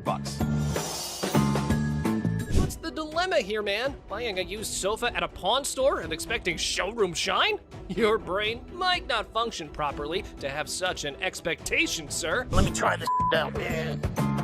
I'll tell you what, my shoes are cleaner than this couch. Then don't buy it. Make me a deal. I got cash in my pocket, man. Wow, Come on, man. $200. Come on. Did you catch the words he just uttered? Mr. Couch is clueless about the league he's stepping into. Time for him to gear up because Les is on the horizon. Okay, it's time to go. Come on, man. Come on. Here we go. Yeah, come on, man. Here, come yeah, on. man. Come on. Right. Don't make my. Come on, man. This is how we do it in the Yeah. Walk out. Walk out, my man. Deal with the devil. Here's a spooky one. This might not be your regular Tuesday, because this time, the devil isn't at the crossroads, but at the pawn shop trying to sell his gold for cash. How old are you? 2,500 years old. Great. I finally got to meet somebody that's older than my dad. So how can I help you today? I want to get rid of this gold. I don't want gold. I want money. I think he's crazy. But interesting fact, people, this time around, you don't have to give your soul in return, but some cash, and the devil's good to go. Here's what happened next. This guy might take the cake for the weirdest guy that has ever walked through the store. How much you want? Tell me what you give me. I could have gotten $650 for this stuff. Can't do it. Maybe $650. Les hasn't ever made a deal with the devil. But this time around, he's willing to crack this one, being ready to outwit even the marked trickster. You want $610? I take $650. I can't give it to you.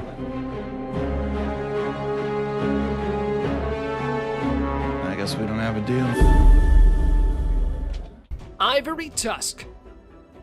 All right, peeps, just welcome our queen of antiques who casually strolls into a pawn shop. Ah, well, she's here to pawn her ivory tusk. Now, isn't that a marvelous collectible? What a classic move, lady. I'm here today at the pawn shop with my ivory tusk that is beautifully hand-carved. I would hope that I could get somewhere between $1,000 and $1,500 for it. And what do you want to do with it? I want to pawn it for 7 to 10 days. Okay. I need some money between now and 4 o'clock. Folks, the world was on the edge of its seats for some ivory enthusiasts. But guess what?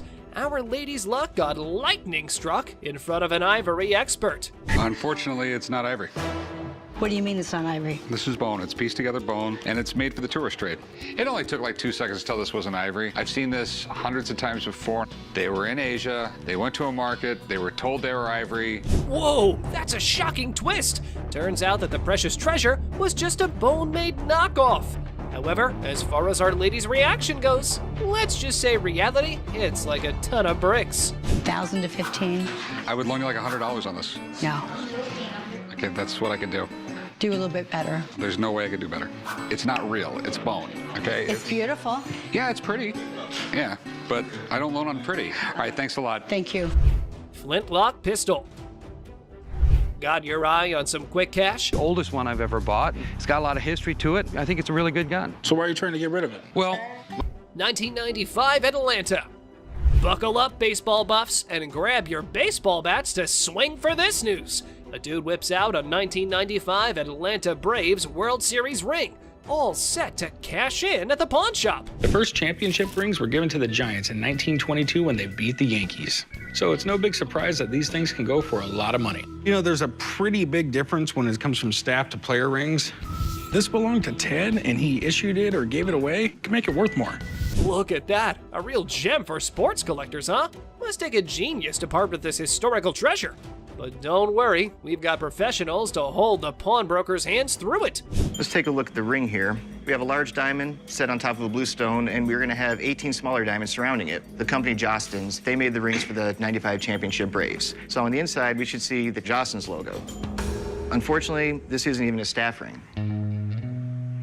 Now it makes me feel like it. He's an aspiring con artist trying to outwit the pawnbrokers. And guess what?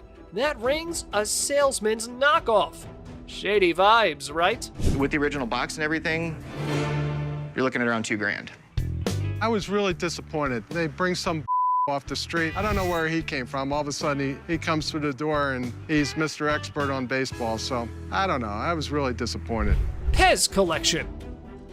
Well, hold the presses, folks. Our genius Candyman is ready to part with his Pez dispenser gems. I can already hear the collectors stampeding. What a once-in-a-lifetime opportunity. These are very, very collectible, and it's a great hobby. Seems like this is something the kids would be into collecting, man. Come on, man. Busts my balls all day long. I know it might look childish to you, but there's definitely money into it. Oh, everyone's just dying for candy. I mean, who needs a balanced diet when you can have a mountain of Pez dispensers? Anyway, here's a quick run-through of his collection. I have the Mickey Mouse in the original box. It's a die cut. This piece here goes for about $350, $400. One of my coolest pieces I like is the original Batman. Very tough to find. You know, this goes for about $250, $300. However, forget the joy of indulging in sugary treats. The true sweet victory is mastering the candy trade. Here was the Candyman making the quote. Give me $2,000, man. $1,000 is what I can do. It's fine. All right, buddy. Get out of here, man. I can't believe one of them guys offered me $1,000 for them 50 pieces of Pez. That's an to the Pez community. I can't believe it. Roman coin. Check out this coin geek with a Julius Caesar era relic, bringing seriously ancient bling to the table. History's calling, blingers. One of the neat things is where it says dictator on the front of it. That's a negative term nowadays. Back then it wasn't. During times of war, they would assign a person the title dictator, and a dictator would do what was necessary to preserve the republic. All right, Rick, pause the history lecture. Drop the knowledge bomb. What's the scoop on this ancient coin? Break it down, buddy. We're all ears. How much were you looking to get out of it? I want $4,400, please. There's a million variables, especially with ancient coins, and quite frankly, I don't know enough. I don't know if that's a good price or not. Do you mind if I have someone look at it? Sure, please. All right, I'll be right back. Thank you. Oh, buckle up for the roller coaster. The expert's verdict drops and booms the dramatic seller reaction. Get your popcorn, folks. It's perfectly genuine. All right. The very best of these have brought in the neighborhood of $200,000 each. Okay. This is worth in the neighborhood of $1,500. Retail? Retail. Okay. Well, well, well, our expert, the all-knowing oracle here. But hold your piggy banks, because our coin collector's not done raising concerns. Yeah, I'd give you $1,000 for the coin. Is this a real offer, or? That's a legitimate offer, yeah. That's not a legitimate offer. You're just using your position here, trying to buy something for below its market value. I guess we're not gonna make a deal, man. You're lost, my friend. Thanks for coming in. Thank you. Have a nice one. Semi Mosley. Step right up, ladies and gentlemen. We've got a real rock star here, strutting in with a Semi Mosley guitar, thinking he's gonna hit the jackpot. It smells like music in the air. When he was at a guitar convention in Europe, he met a Spanish luthier, and they had such a remarkable tone that Semi thought gospel musicians should have something that sings when they do the Lord's works. He did this prototype. Okay. He hand wound the pickups. Hold your applause, folks. Our guitar virtuoso has graced us with the rarest prototype ever made by Mosley. But hey, before we plug it in with the amp, let's have an expert take a look. This is the prototype gospel guitar. All right. In the guitar market of today, a realistic selling price on this instrument would probably be $25,000. And just like that, the situation escalates quicker than you can strum a chord. Don't know if that's worthy of music memorabilia, but here's how Mr. Safari's shirt reacted. That's absolutely ridiculous because it's been appraised over the years. Back in the 90s, it was appraised at a minimum of $100,000, and that was in the 90s. I'm just saying, from knowing what I've just recently sold myself, I don't think anybody's gonna step up that high for it. Lamborghini clock. Oh, guess who's in town? The almighty Clockmaster. Get ready, everyone, because today's masterpiece is none other than a stunning Lamborghini dashboard clock up for grabs. These were made by Briquet for Lamborghini in the introduction of the Diablo in 1990 through 1993. It was a big deal when it came out. It was the first Lamborghini to go over 200 miles an hour. Oh, look who's stepping into the ring. Chumley's thoughts on the masterpiece that the Clockmaster didn't exactly applaud. Time for a clash of opinions. Okay, I've had clocks like this before. They don't sell like the watches do. They depreciate just like the Lamborghini. I don't think he's funny. Okay. Oh, Chumley, hold that thought. Your wisdom's not on the menu right now. Let Rick, the negotiation maestro, work his magic. How about 25? How about 22? 24. I'll go $2,300. Okay. All right, deal. Write him up, Chum. Charles Briefcase. Sit down and buckle up for this one, peeps. Remember Charles Lindbergh, the solo aviator? Our man here claims to possess his briefcase, and he's looking for some big bucks. A couple had bought a home, and this was one of the items that they had found. When they opened it up, they seen where it had embossed the name Charles A. Lindbergh. Okay. Right here. C.A. Lindbergh, Little Falls, Minnesota. Oh, sure, let's not make paper planes and just have our fancy briefcase professional take a look at it. Because that's the most important thing, right? One thing that I found as I was doing research on this was a letter that Charles August sent to his son, where he talks about the fact that he is out of money and he has been selling his goods. Well, isn't it just lovely when experts think they know everything? Our Lindbergh enthusiast has a different perspective and believes that their opinion is just as valid. I mean, try and do some more research, try to get some more documentation. That's all I can tell you. All right, will that change your mind? Depends on what you get, okay? All right, thank you very much. Have a nice day, man. All right. This did not belong to his father, and I will prove that when I come back. It's gonna cost a whole lot more. Led Zeppelin. Prepare your stairway to rock heaven. Cue the legendary Led Zeppelin.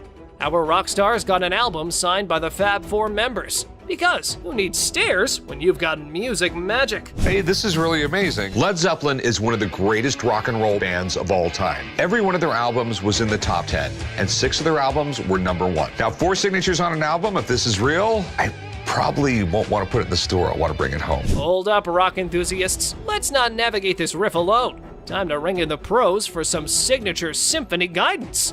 Here's how that went. Based on everything I've seen, absolutely no doubt this is the real deal. Sweet. And what do you think it's worth? These things just really don't exist. But with that said, I put this value right at about $10,000 to $12,000. Whoops, that just triggered a button. But hey, Rick's unfazed by our shenanigans and smoothly sails on with the negotiation journey. My best price would be $17,500. This is history. Yeah, I mean, I'd go 8,500, but I'm sorry. You know, okay. I appreciate the offer. Golden State Warriors ring. Guess what? Cupid's been busy, and our Romeo's on the hunt for a championship ring to dazzle the lucky fiancé. Game on, love-struck champ. So what I did was I brought pictures of another 75 Golden State Warriors ring. Okay. And as far as the pictures are concerned, they match up. Yeah. It's perfect. Here's a Shakespearean plot twist. Romeo's seemingly out to give Rick a trigger. Come on, dude, you're facing a pawn shop titan. Let's see how this drama unfolds. It's not a testing. That's because you have a really cheap tester. Do you have one of your own? Yeah, I have my own stuff over there. Yeah, I mean, if Mr. Romeo came in ready to take down the big G. But plot twist, the universe decides to serve him a slice of humble pie instead. Anyways, here's how things went on from that point. Any 11 grand, that's what I can do. That's your bottom line? Yeah, best price. Fair enough. I mean, I'm disappointed, but it's your property, you own it, and you got to do what's in your best interest. Right. So. All right, no problem, man. Yeah, thank you. Thanks for coming in. Halberds. Ah, behold the wannabe warrior, armed not with valor, but with a stash of classic weapons. Who needs battles when you can make quick money selling halberds? The modern quest. These axes are in amazing shape. If we can prove these are real, I know I can easily sell them to a military collector. So how much are you looking to get for these halberds? I need $7,500 each. $7,500 each, all right. Oh, perfect idea. Our financially savvy warrior needs an expert battle opinion on pricing halberds. Because, conquering markets is totally like conquering kingdoms. The thing that really concerns me about this piece is that the steel is really flimsy. You whack somebody wearing armor with this thing, it's liable to bend or break. I'll conclude that this is probably from the Victorian period and is what I call the decorator piece. Well, congrats on that masterclass. But hey, guess what? Corey's uncrushable optimism still has a glimmer of interest in our warrior's equipment. I mean, if I were to make you an offer, I'd make you an offer of around $1,500. Are you talking a piece? No, I'm talking total. No, I'm not interested at all.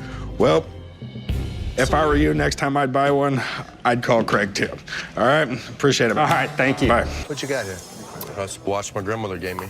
Wow, this dude received a watch from his grandma, which is pretty sweet, right? But here's the thing. He's convinced it's solid gold and expects a fat stack of cash for it. Well, let's hook him up with the amount he's hoping for. Let's find out. 500. The problem is the metal on it is just stainless steel. Well, the metal on it is just stainless steel, so that's disappointing. But how will this guy take it? Yeah, you see this discoloration on the side? No. You don't see the rose? Whoa, hold up. This dude just flat out rejected it without even taking a peek. Talk about a major red flag, am I right? Less than explain. In between the links were gold-plated. The gold plating had rubbed off. The watch had no value. And then this guy's like, can I get someone else to check it out then? Because Les shut down his hopes of getting any cash. Whoa, okay, Mr. Expert. This dude is seriously not happy about it. Value. It does have value. How about your chain? You want to pawn me your chain?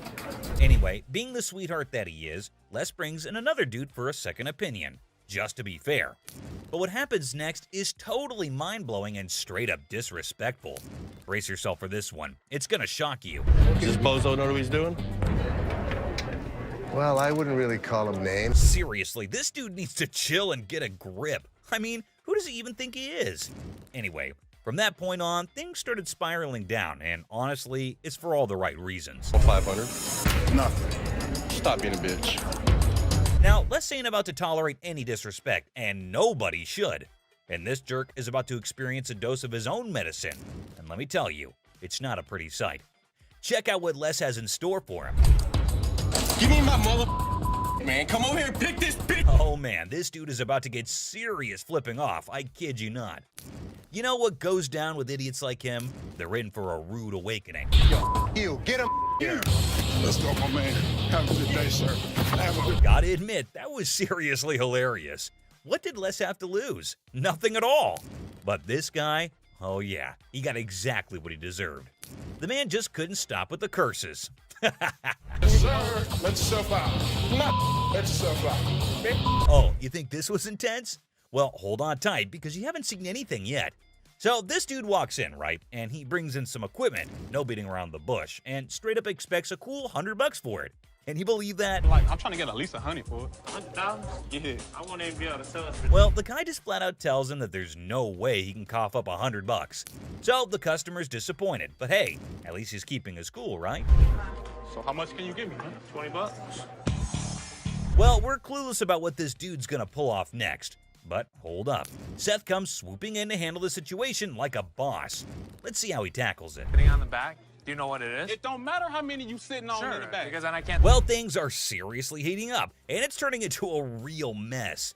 Seth tries to talk some sense into the guy, but he's just not cooperating. And instead, he's shouting like there's no tomorrow. Dollars for this. You paid $200 for that, I overheard? Yeah, I mean... Really, you paid $200. So Seth breaks it down for him, saying it's not even worth $100. But this dude is now causing a scene, making a big fuss that's grabbing everyone's attention, to be honest. I'm trying to get money for it. I've been waiting in this line for an hour. I need more than... This guy seriously needs to calm down. He's dropping way too many curse words. And honestly, it's gonna be his one-way ticket out of the shop. That's when Les steps in to take charge. Let's see how that plays out. You gonna do old man? Who you calling old mother? Old man? No way, he actually said that? Like seriously, what the heck? This guy just keeps digging his own grave, making the situation even worse for himself. Brace yourself, because what he does next is gonna leave you absolutely stunned. Oh, no. Really, mother? I got this. I got it. You want to give me more than 20? Oh my god, seriously? Can you believe it? This dude actually tried to mess with Les and thought he could get away with it without being kicked out. That's some messed up behavior right there. Like, what on earth was he even thinking? You wait for an hour. Really? Me? You. Well, he totally got what he deserved. But guess what?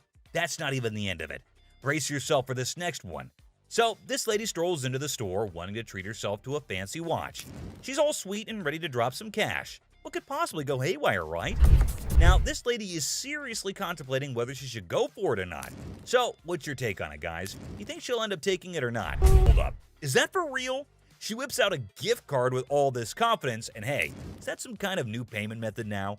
Ashley looks totally baffled by this turn of events. Not a gift cards. What would you call it? These are preferred customers. Right. Man, this lady is already super worked up the moment Ashley spills the beans that it's not a gift card. And she goes on to explain the situation. Talk about major agitation right off the bat. It allows you discounts on the sales floor. You can't swipe this card and apply. This lady is seriously caught off guard and maybe just can't handle the fact that it's not a gift card. And this customer is completely unreasonable, dude. But hey, props to Ashley for still trying to explain things calmly and patiently. Where do you see a swipe thing on this? Do you see a Someone needs to rein in this woman because the way she's throwing a fit over a gift card is seriously ridiculous. I mean, does she not even realize how foolish she looks? Just look at her, still going on and making an absolute spectacle of herself. Somebody want to buy a preferred gift card? There's not $100 on it. There's not. And last but not least, we get this other dude who goes absolutely bonkers. But here's the kicker. It's not about something he wants to buy or pawn.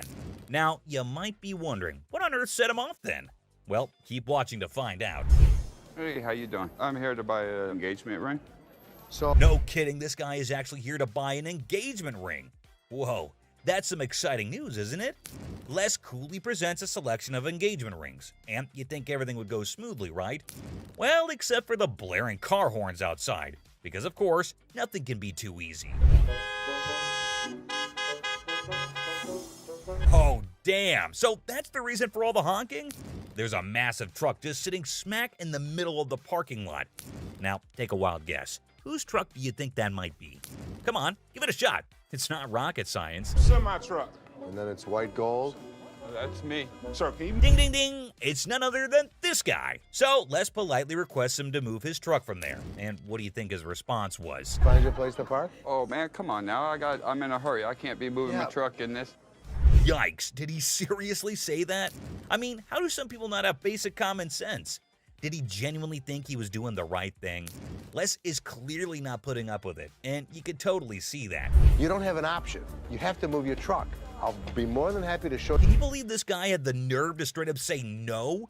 Well, let me tell you, things are about to take a turn for the worse for him. But just when he thought he couldn't dig himself any deeper, he goes ahead and proves you wrong. Why are you so rude? I'm not moving the damn truck.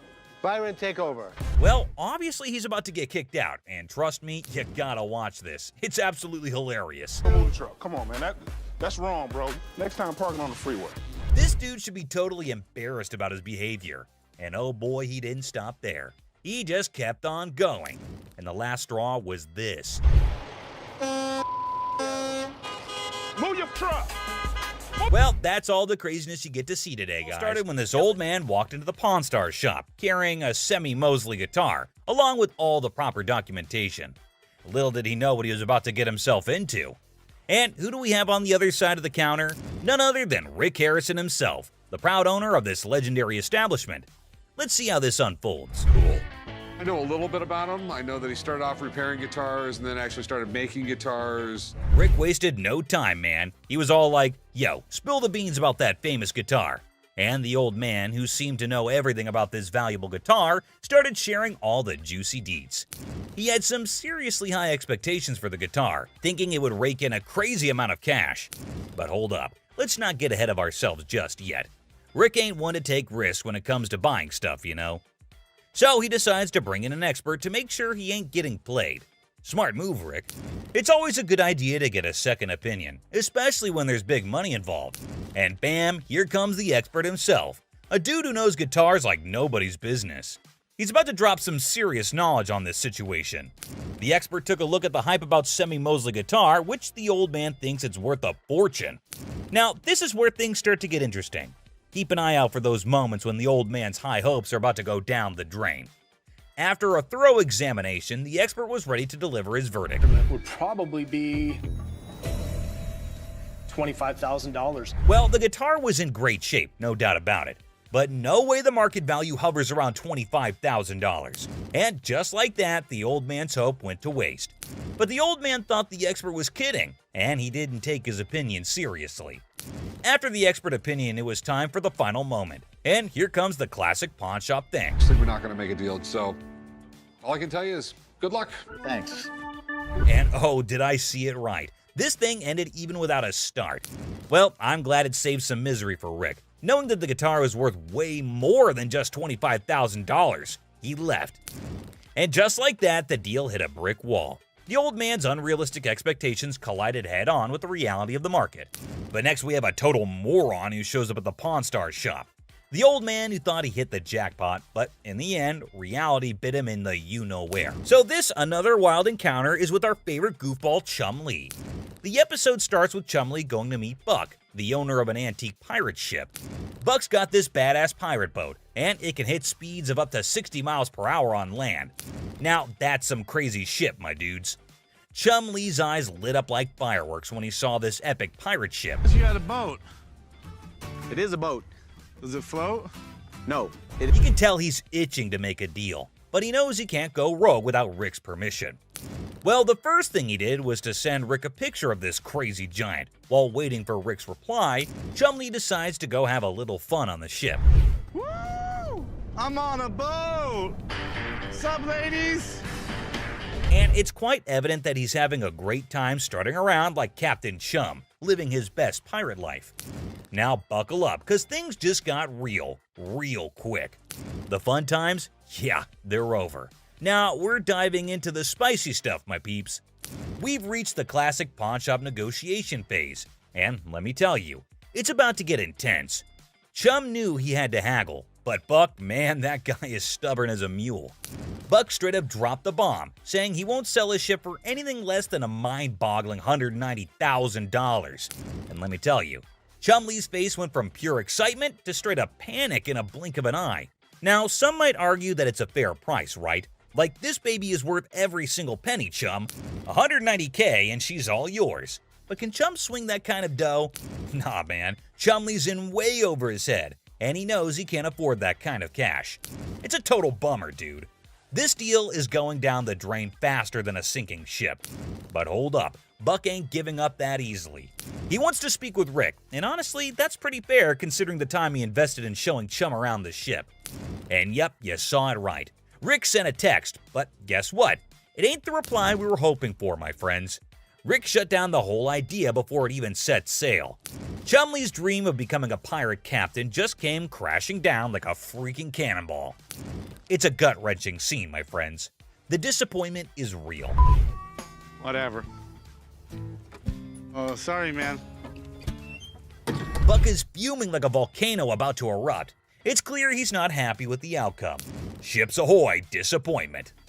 Another prime example of Chumley's misadventures. The pirate ship's dream sank faster than a cannonball in the water. Brace yourselves for a dramatic tale involving a limited edition bronze statue.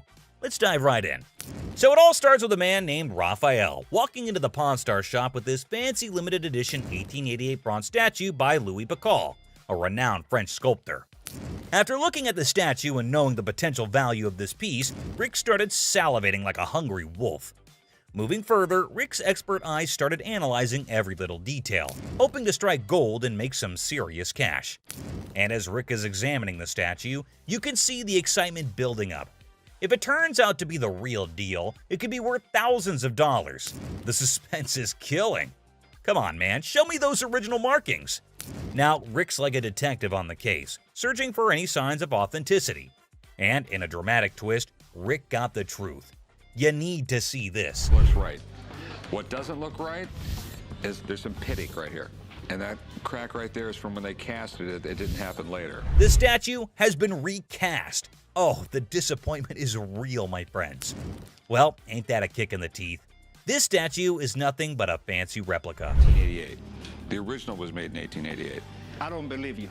Okay, I mean... Raphael's hopes went up in smoke, and the idiotic mistake is laid bare. I don't care what you say. I don't care what you tell me, but I know you're full of You know... Looking at Raphael, it sure is clear that he's not taking the news well. He's about to unleash his frustration on Rick, and things are about to get heated. And what did we see? Looking at the heated argument, Rick's bodyguard was just about to get in the scene, but Rick stopped them. Just when tensions were about to boil over, Richard stepped in to play the peacemaker. He's not one to let things escalate, especially when it comes to business. And I 100% agree with what Richard just said. You might be wrong, we don't know. We're in the business to make money. But when we don't feel comfortable with something, we're going to back off. He's a smart guy indeed. It's true that they're here to make some dough, but with that, they also got to be smart about it. If something doesn't feel right, gotta back off. No hard feelings, Raphael. Do you agree that a business is about making money, and sometimes we gotta be cautious? Can't blame us for not wanting to get burned. Look, Richard's wisdom prevails, reminding everyone that it's all about the money, but also about maintaining integrity. All right, let's take a chill pill, guys. And there you have it, another crazy encounter on Pawn Stars. Raphael thought he hit the jackpot, but in the end, it was a painful lesson in authenticity. The Pawn Stars team reflects on another day filled with unexpected encounters and quirky characters. Rick, ever the shrewd businessman, knows that every deal won't be a success, but he remains optimistic for the next opportunity that walks through his shop's doors. The customers may have acted like real idiots, overestimating the value of their valuables, but it's all part of the pawn shop's charm. We can't wait to share this hilarious encounter with you guys. Trust me, it's gonna be a riot. It's a reminder that in the crazy world of pawn shops, you never know what surprises are waiting around the corner. It's like a never-ending treasure hunt, and we're loving every minute of it. So until our next adventure, keep your eyes peeled for those hidden treasures out there. Whether you're with us at the pawn shop or exploring elsewhere, you never know what gems you might stumble upon. Stay tuned for more craziness from the Pawn Stars team. Catch you on the flip side, treasure hunters. Thanks for joining us, my fellow treasure hunters. Don't forget to hit that like button, subscribe for more jaw-dropping moments, and remember to push that bell icon. See you in the next one. Good day, sir. Have a good day, my man. Yes, sir. Old mother. Oh, man. Who the you calling him? Really? You the ugliest two sisters I've ever seen in my life. Check out the wildest, most intense moments on Hardcore Pawn, where customers and staff bring the heat. And also get ready for some serious craziness at the pawn shop. Just another day at the pawn shop where we've got a mix of decent customers and, well, some pretty pathetic ones. Take this guy, for example. He may seem all laid back, but is he really? What you got here? That's a watch my grandmother gave me. Wow, this dude received a watch from his grandma, which is pretty sweet, right? But here's the thing. He's convinced it's solid gold and expects a fat stack of cash for it. Well, let's hook him up with the amount he's hoping for. Let's find out. 500. The problem is the metal on it is just stainless steel. Well, the metal on it is just stainless steel, so that's disappointing. But how will this guy take it? Yeah, you see this discoloration on the side? No. You don't see the rose? Whoa, hold up. This dude just flat out rejected it without even taking a peek. Talk about a major red flag, am I right? Less than explain. In between the links were gold-plated. The gold plating had rubbed off. The watch had no value. And then this guy's like, can I get someone else to check it out then? Because Les shut down his hopes of getting any cash. Whoa, okay, Mr. Expert. This dude is seriously not happy about it. Value. It does have value. How about your chain? You want to pawn me your chain? Anyway, being the sweetheart that he is, Les brings in another dude for a second opinion, just to be fair. But what happens next is totally mind-blowing and straight up disrespectful. Brace yourself for this one. It's gonna shock you. Does Bozo know what he's doing? Well, I wouldn't really call him names. Seriously, this dude needs to chill and get a grip. I mean, who does he even think he is? Anyway, from that point on, things started spiraling down, and honestly, it's for all the right reasons. 500. Nothing. Stop being a bitch. Now, Les ain't about to tolerate any disrespect, and nobody should. And this jerk is about to experience a dose of his own medicine. And let me tell you, it's not a pretty sight. Check out what Les has in store for him. Give me my mother... Man, come over here and pick this bitch. Oh man, this dude is about to get serious flipping off, I kid you not. You know what goes down with idiots like him? They're in for a rude awakening. Yo, you, get him here. Let's go, my man. Have a good day, sir. Have a good... Gotta admit, that was seriously hilarious. What did Les have to lose? Nothing at all. But this guy, oh yeah, he got exactly what he deserved. The man just couldn't stop with the curses. Yes, sir. Let yourself out. Let yourself out. Oh, you think this was intense? Well, hold on tight because you haven't seen anything yet. So this dude walks in, right? And he brings in some equipment, no beating around the bush, and straight up expects a cool $100 for it. Can you believe that? Like, I'm trying to get at least $100 for it. $100? Yeah. I won't even be able to sell it for. Well, the guy just flat out tells him that there's no way he can cough up $100. So the customer's disappointed, but hey, at least he's keeping his cool, right? So how much can you give me, man? $20? Well, we're clueless about what this dude's gonna pull off next. But hold up. Seth comes swooping in to handle the situation like a boss. Let's see how he tackles it. Sitting on the back? Do you know what it is? It don't matter how many you sitting on in the back. Because then I can't... Well, things are seriously heating up, and it's turning into a real mess. Seth tries to talk some sense into the guy, but he's just not cooperating. And instead, he's shouting like there's no tomorrow. Dollars for this. You paid $200 for that, I overheard? Yeah, I mean... Really, you paid $200. So Seth breaks it down for him, saying it's not even worth $100. But this dude is now causing a scene, making a big fuss that's grabbing everyone's attention, to be honest. I'm trying to get money for it. I've been waiting in this line for an hour. I need more than... This guy seriously needs to calm down. He's dropping way too many curse words. And honestly, it's gonna be his one-way ticket out of the shop. That's when Les steps in to take charge. Let's see how that plays out. You gonna do old man? Who are you calling old mother? Old man? No way, he actually said that? Like seriously, what the heck? This guy just keeps digging his own grave, making the situation even worse for himself. Brace yourself, because what he does next is gonna leave you absolutely stunned. Really, mother? I got this. I got it. You wanna give me more than $20? Oh my god, seriously? Can you believe it? This dude actually tried to mess with less and thought he could get away with it without being kicked out. That's some messed up behavior right there. Like, what on earth was he even thinking? Wait for an hour. Really? Me? You. Well, he totally got what he deserved. But guess what? That's not even the end of it. Brace yourself for this next one. So, this lady strolls into the store wanting to treat herself to a fancy watch. She's all sweet and ready to drop some cash. What could possibly go haywire, right? This will be good. Okay. This one. This is really pretty. Now, this lady is seriously contemplating whether she should go for it or not. So, what's your take on it, guys? You think she'll end up taking it or not? That's really pretty. It's really pretty. Good on you. That was 100. 100. Okay. She went for it. Well, everything's going pretty darn smooth so far. I don't want to jinx it, though, so let's just wait and see what unfolds next. Here. No. What is this? It's a $100 gift card. $100 gift card? Hold up. Is that for real? She whips out a gift card with all this confidence, and hey, is that some kind of new payment method now? Ashley looks totally baffled by this turn of events. Not a gift cards. What would you call it? It These says are preferred customer. Right. Man, this lady is already super worked up the moment Ashley spills the beans that it's not a gift card. And she goes on to explain the situation. Talk about major agitation right off the bat. It allows you discounts on the sales floor. You can't swipe this card and apply. This lady is seriously caught off guard and maybe just can't handle the fact that it's not a gift card. And well, she's getting a bit too aggressive, folks. You know, the kind that usually gets shown the door and tossed out of the shop. Turn around and swipe it, okay? There's no swiper on this. So you telling me I'm I losing? gotta say, this lady is giving me some major secondhand embarrassment. I mean, it's crystal clear that the card cannot be swiped. Like, come on, that's basic common sense. But no, this woman just kept on making a complete fool out of herself. I don't understand up in here, okay? Because you I'm she's not gonna about to swipe. lose, Hold on all one right? second. Let me explain this I'm to not her. about Man, the way this woman is yelling, it won't be long before she gets the boot from the pawn shop.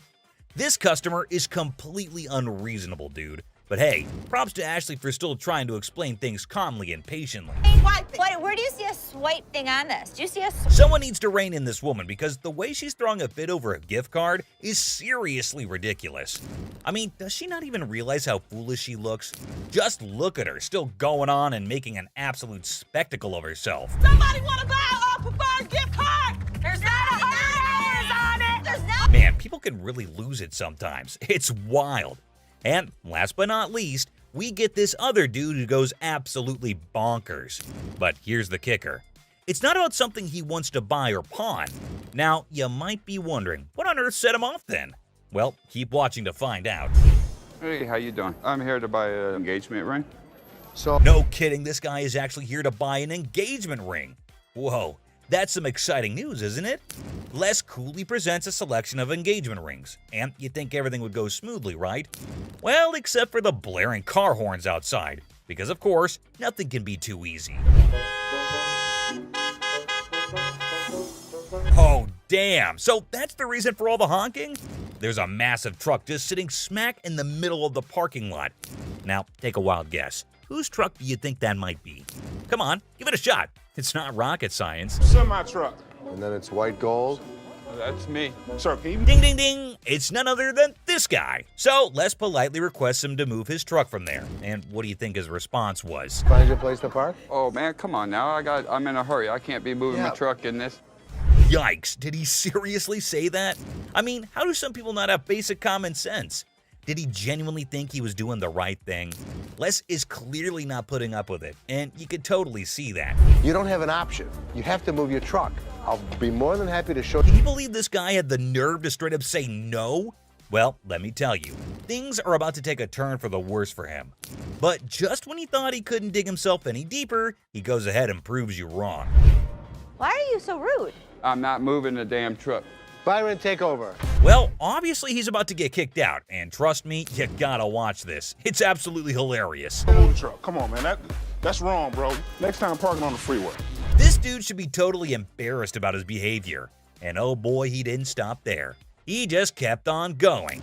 And the last straw was this. Move your truck! Silver Surfer. Oh, guess what? We've got a bona fide comic enthusiast here. Big surprise. Like, who isn't, right? Well, this guy's taking his passion to a whole new level. Feast your eyes on what he brings in. That's a Silver Surfer. Silver Surfer. Life size. Tell me about it. Well, this was a display for the Fantastic Four Rise of the Surfer movie. They made 1,500 of these, and plywood board. It is wrapped in a vac metal plastic wrap. Oh, what a shocker. It's a collector's item. But hold up emotions, people, because it's got a price tag. I'm not sure if the experts are going to agree. Well, online, these things go for $3,000. Actually, Silver Surfer was voted in the top 50 recognizable comic book heroes in America. I mean, I really went $2,000 for it. I am willing to buy this from you for $500. Hey, genius. If you're after that dream price, maybe hit up a comic store. Selling your treasure trove at a pawn shop? Yeah, real brainiac move here, buddy. 900 bucks. That's it. I think I'm gonna have to walk. All right, well, it was a pleasure. We're gonna go surfing on home. See you later. Custom-made electric chair. Folks, take a puff. We've witnessed all sorts of weirdness at the pawn shop, but this fella's cranked it up a notch. Check out his wild sell list. So tell us a little bit about them. We have Halloween retail stores. This is a custom-made electric chair. There's a whole show if you guys want to see it. Come Sure, here. go ahead, show us. Hell yeah! I'm really into this kind of thing. This might be the new feature at my house on Halloween. Oh, just what we all need. A bedside toy that screams Halloween 24/7. No biggie, except it's art, not like living in a slasher fic or anything. So we're looking to get about $8,000. Brand new, they're just above $9,000. And that makes a lot of sense. Right. Buy a used one that's 6 years old. Well, the for cool thing $8,000. about this one is that they don't make them like this anymore. You're There's right, two they main- don't. The new ones are digital. Well, guys, Mr. Ambitious over here is dead set on this mystery item. Heaven knows what his grand plan is, but Les has a style for a bargain. Thank you very much for bringing Thank it you. in. We appreciate it. Damn it. I'm a little disappointed that I gotta schlep it back home, but you know, with Michigan being, you know, like the #1 state for haunted houses and attractions and things like that. Elephant skull haggle. Oh, guess what? No fancy sofa, no blingy ring, and no one-of-a-kind car to pedal? No worries. How about you trade an elephant skull for some greens? Because that's normal, right? The skull of an elephant. Really? Very unusual. It's very unusual. My best friend had it, passed away, and I inherited this one. It's where the tusks were. I understand that. It came from Africa? Yeah, right. Well, I So- can promise you nobody has ever brought in an elephant skull, ever. That I can Little tell you. unique. Ever wondered where one finds a thing like that? Well, surprise, surprise, there's a thriving market for massive elephant skulls. Yeah, you heard it right. Skull heads. 1,000. That's as low as I'm gonna go. Let me talk to my elephant expert. Africans are buying now for $2,300 and the Asians are $1,900. The good part was, it's worth the money. There is a demand for elephant skulls, but I'll be damned if I'm giving it away. Okay, peeps. When Les locks onto something, prepare for a solar eclipse, because he's not releasing his grip. Anyway, there's a plot twist in this pawn shop drama. I got $700 $100 bills waiting for me. $750. $700. And if you think it's worth $50 for you to schlep it home, It isn't. Schlep it. It isn't. Schlep it. I'll give it to you for $7. You got a deal. Thank you very much. Thank Come you. right Thank over you. here. We'll Thank take you. care All of it. right. All right. Yeah. Mark, thank you. Bone rattler. Okay, people, the granddaddy of speed in the house. Ready to snatch up a drag racing car from the pawn shop? Who knew shuffleboard was just a warm-up? This guy is an expert. He knows all about drag racers. So does Jeff. Jeff is my jeweler, but he's much more knowledgeable with engines than I am. The guy that sold it to me said it cost him $85,000 to put it together. Probably clipping along at about 250 miles an hour. Fire this puppy up. I don't know how to start it. Gather around, youngsters. We got a drag racing sage here, boasting a mere 30 years under his belt. So the wisdom dump is here, as he schools the pawn shop owner. You know how to start him? Sure. I knew you did. How long you been racing dragsters? For about 30 years. Oh. You ready for this? I'm ready when you are.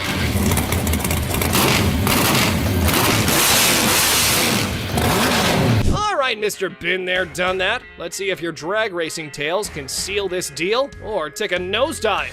Now, coming straight to the negotiation. 20 grand. 7,500. I don't think so. If you give me the money today, 15,000. I'll throw the skeletons in for free. We have a deal for 15,000? I guess so. Thank you very much. Have a good Enjoy day. your new car. Mechanical bull. Ah, the good old days of Wild West bull riding and rugged cowboys. Some dude missed the memo that it's not exactly the trendiest scene nowadays. Time to catch up, y'all. Going for a ride in my parking lot, or what are we doing? Let's have a little fun, girl. We're trying to sell our mechanical bull. Why do you have it? A Western-themed restaurant bar before, and that was the theme. We put the bull into the bar. Well, slap on those cowboy hats. We got ourselves a scene here. But seriously, who's taking bets on whether they can wrangle a decent price for that rodeo-style bull riding? Let's say you were to buy these brand new. How much do they cost? They cost around $15,000 to $20,000. How much do you want? $15,000. So if I was to buy this brand new or buy this used from you, it's the same price. Rental companies rent these out for $750 a day.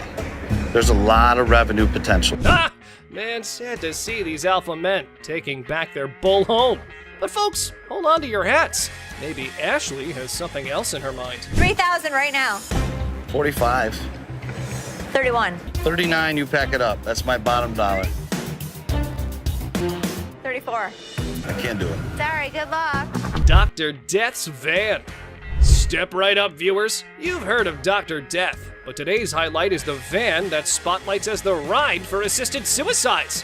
Because nothing says vacation like a one-way ticket, right? This is a 1968 Volkswagen van owned by Dr. Death, Jack Kevorkian.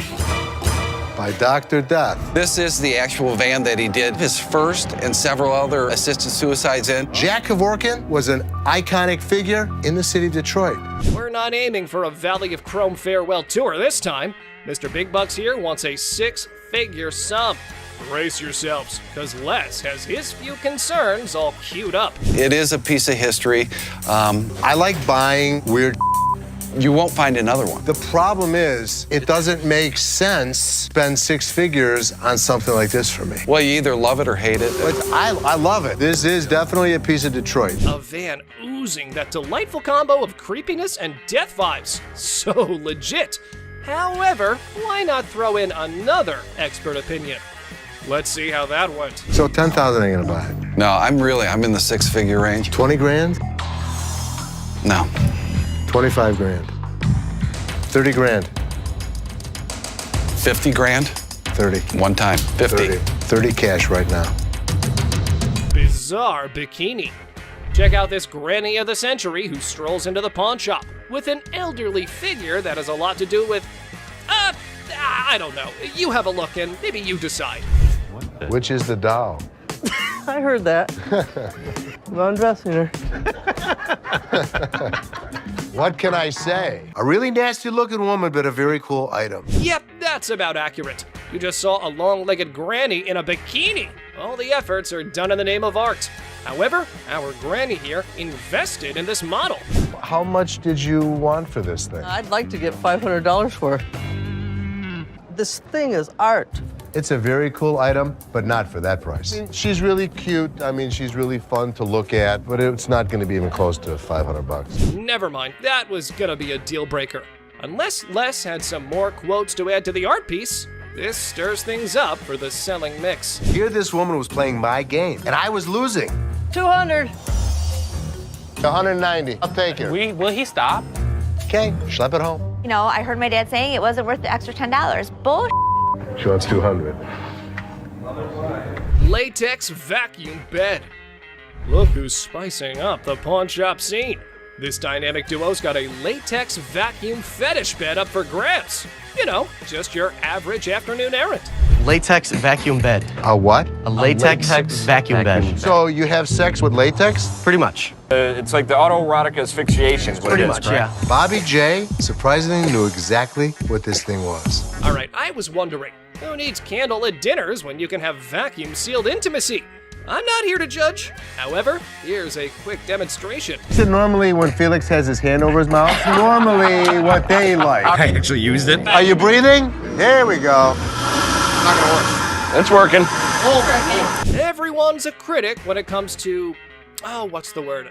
Innovative sleeping arrangements. Yeah, there we go. And we aren't sure if that ever went up for the big sale. Used it. So how could you not want to do this with him? Because I don't want to suffocate. It's not for everybody. I'm familiar with the bed. Very much so. Just imagine having sex now. He don't have to hold you. Perfect. Well, now we got that out of the way. Just a normal fine day when this guy walks into the pawn shop to sell Les Paul's document collection, including an incredibly unique and world's one-of-a-kind Les Paul SG guitar that belonged to his Aunt Mary. And guess what? She wasn't just some guitar lover or a casual Les Paul fan.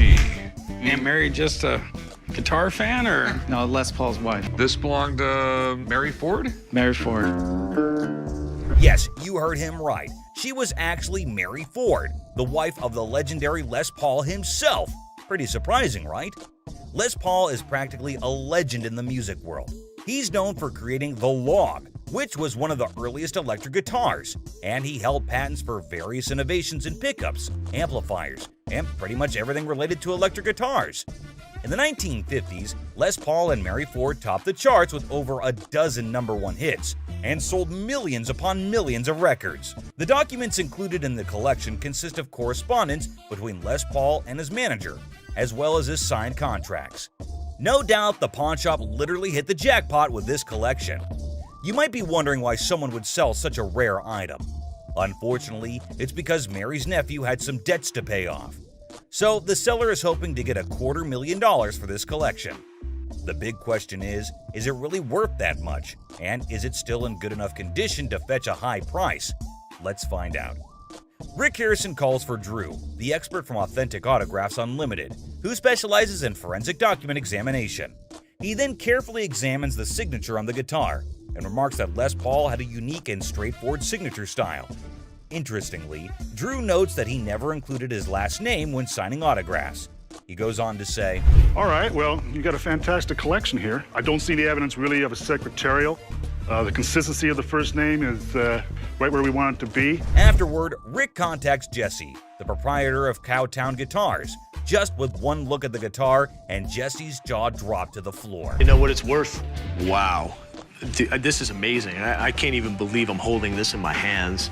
Mary Ford's Les Paul. This is absolutely crazy. And the most exciting part is that this old damn guitar works. Nah, scratch that. It frickin' rocks.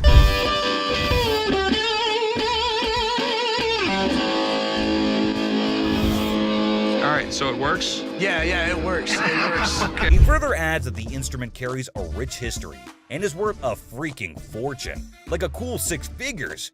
But the exact value? Well, Jesse finally figured that out. Probably $150. I don't see why you could not get that with the documents, the history. Then Rick asked the seller, how much is he expecting from it? So he was like, I want $250,000 for it. But Rick was like, nah man, there ain't many buyers out there. They haggled and ended up settling on $90,000. It might seem like a huge profit made by the seller, and Rick, on the other hand, had to shell out a crazy amount of cash for that guitar. And can you believe it was his first time dropping that much dough on a guitar?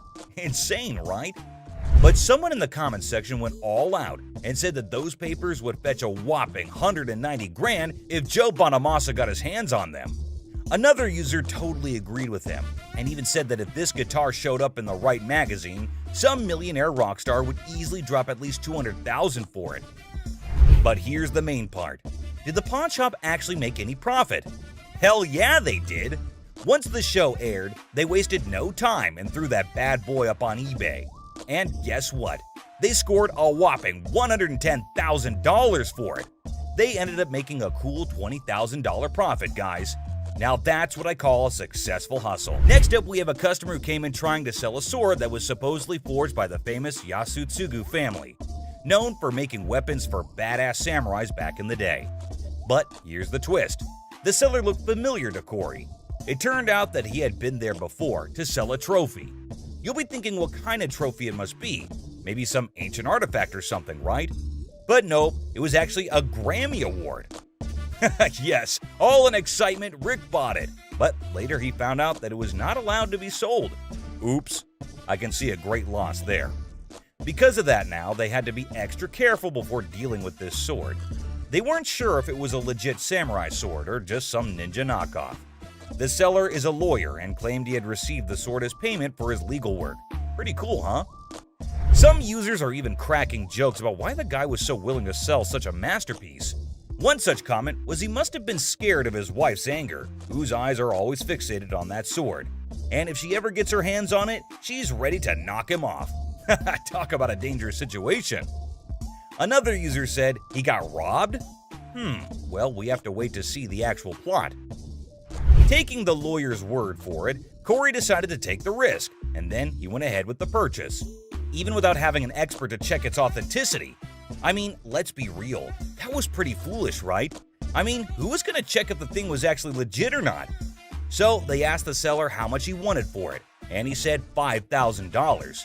The buyers were skeptical about its condition and started throwing offers as low as $800. That's a crazy drop. But the seller fought back, saying every bit of that sword is worth the full $5,000. If you're gonna hold my feet to the fire and make me pay as much as I can, it's gonna be $1,500. I'll come down to $2,000. I've got 5 of them right there. The shop wasn't ready to pay that much without knowing more about it, so Corey went up to $1,200. He was trying to get the best deal he could, but the seller didn't budge. They went back and forth until finally the seller settled for Corey's offer of $1,500 just to get Rick off his back for that Grammy thing. After buying the sword, Corey was not at peace and was restlessly waiting for the expert who was out of town during the appraisal. Finally, he got to meet up with Mike Yamasaki, the expert, and Corey explained how he took a shot in the dark and bought the sword without knowing if it's actually worth the money. So, after taking a small glimpse at it, Mike recognized it as a samurai sword and told Corey the history of the sword. He stated that after World War II, around 3 million Japanese swords were taken out of Japan by the occupying forces. In those days, the Japanese warriors, also known as samurai, were skilled professional fighters, and the samurai sword was like their badge of honor. If you didn't have one, no way you could call yourself a samurai, man. Then Mike decided to inspect the sword and took a closer look at it. This is the proper way to take apart a Japanese sword. They've been doing this style for centuries. Well, after the inspection was done, the expert discovered that the sword belonged to a super important samurai with ties to Japan's imperial family, probably from the 5th generation. Now, here was the interesting part. The Yasutsugu family only worked for high-level samurai, and their signature mark, like a logo, was detailed on the handle. It's the family crest of the Tokugawa family, who ruled Japan for a couple of centuries. And if anyone tried using it without permission, they'd end up losing their heads, along with their whole damn family. Scary, right? Well, it seemed that the sword had some serious historical value. Now, the big question is, how much is it worth in today's time? After considering the condition, the expert estimated that it can be restored for around $3,000. But here's the exciting part. After the restoration and blade sharpening, Corey could potentially sell it for a whopping $15,000. That's a tenfold increase from what he paid for it initially. So there you have it. Corey took a risk, bought the sword without knowing its true value, and it turned out to be a jackpot. But that was indeed a risky game. But does it always turn out to be luck, or sometimes they just lose everything? But here's the thing. Hector, the seller, had no idea about the pistol's origin. So he decided to call in his arms expert, who knows his stuff when it comes to guns. Finally, the expert Alex Kramer arrived. He's the CEO of International Military Antiques. He takes one look at the pistol and straight up calls it ugly. Ouch! They got this fancy style called grotesque, with all these weird-looking human and animal shapes. Now Rick's super curious if this thing is actually worth anything. The expert takes a quick look and comes up with an estimate. What'd you do, $250? Damn, just $150? Even though Alex said it was worth $5,000. Rick always pulls out the excuse that it's hard to sell, and there aren't many buyers out there. After a short negotiation, the seller settles for a mere $200. Rick decided to take a chance and handed the gun over for restoration. Will it hit the jackpot or lose his $200? Let's see. $1,000. Damn. Well, let's watch if it works. I got my headphones on, so I can't hear you. Yeah! Oh, it worked perfect! So after successfully restoring the item and getting it in working condition, that's a crazy profit of $4,800. Absolutely hard to believe, right? Someone even commented that Rick straight up robbed Hector in broad daylight. Users are not holding back with their savage opinions. Well, keeping everything aside, this was indeed one of the craziest profits earned at Pawn Star Shop. Moving on, freedom throughout their entire history. Users also shared how this whole episode reminded them of their beloved history classes back in their school days. It brought back memories of learning about the triumphs, tragedies, dramas, and even the occasional humor that filled those lessons. With the background story out of the way, Rick finally gets down to the burning question. What's the damn thing worth? Because obviously he bought it without knowing its worth. Plus $6,000. I can sense the tension all over his body. Finally, the expert takes a closer look at the metal and starts talking about how it was probably made in St. Petersburg by a company called the House of Bolin, Fabergé. So we're talking about a metal of Fabergé quality here. Crazy enough to give Rick some hope. But Craig kept going on and on about how gorgeous the metal is valued at around $30,000 to $40,000? That's awesome. And it definitely brought a big wide smile on Rick's face. But hold up. Sadly, Craig has some serious concerning news for him. Apparently, the market for this specific metal is pretty thin. He got in contact with a guy in Germany who has a box for this metal, has the ribbon for it, and even the breast star. It's all part of a set, you see, but there's a big hole in the guy's box, specifically for the neck order. And Craig just knew that he finally found a potential buyer for the metal, someone who needs to complete their set. Now, both the parties are ready to strike a deal. One person made a comment praising the honesty of Craig, noting how he offered a price range for the metal that matched its actual value of $30,000 to $40,000. Despite knowing that Rick had only paid $6,000 for it, Craig could have easily offered a lower price, like $12,000, and made a huge profit. But instead, he respected Rick and still managed to make some money while being fair. This man named Randy walked into the store with a huge-ass vending machine. He believes that his machine is from the 1940s. Candy? Yes, sir. You know who loves candy, right? This guy. Well, Chum, we know your love for candies, but is this deal as sweet as them? This machine sure has Chum's heart, but Randy doesn't even know if it works, and neither does he have the keys to it. Well, let us look into what Chum thinks about it and whether he thinks it would be worth the cost. Just taking a look at it, I mean, it looks pretty rough shape. There is a lot of rust on it. It sure needs a good restoration, but Randy wants $1,000 for it. Man, it already needs so much work to be done. I personally don't think it's worth investing so much, but who am I to suggest? Oh, how the Chum had been schooled by experience. A lesson etched deep into the fibers of his being. Scarred by past misjudgments and Rick's scoldings, he now approached each decision with newfound caution. But hold on to your seats, for the words that spilled from the expert's lips were nothing short of astonishing. Get ready to be astonished, for the expert's revelation is nothing short of extraordinary. Okay. Whoa. Oh boy, right? The guts are missing. So what this needs... Man, it is empty inside. All the mechanisms are missing. The expert saved Chum's ass today on this one. The expert adds that in this condition, the machine is max $300. Whoa, that was a low blow for Randy, it seems. He cannot believe the price dropped from $1,000 to just $300. Up and running and painted, obviously. $4,500. $4,500. Okay. Well, this machine is asking too much. Chum noticed it and got the bargain straight from $1,000 to $75, and they just shook hands on $100. But a deal is a deal. Let's see how Chum restored it and made it a good sales machine for his own bars. Whoa! Holy Chum bar! Check it out, right? That is freaking awesome. Whoa, the machine is brand new again. No one can even imagine how it was before. And I know you're thinking no one got furious here, but hey, the video doesn't end here. You see, Rick was not so happy about the sweet gift lying in the garage. Why are your candy bars in it? That's the gift it keeps on giving, Rick. That thing, you can sell it for $6,500 today, dollars off it every day for the rest of its life.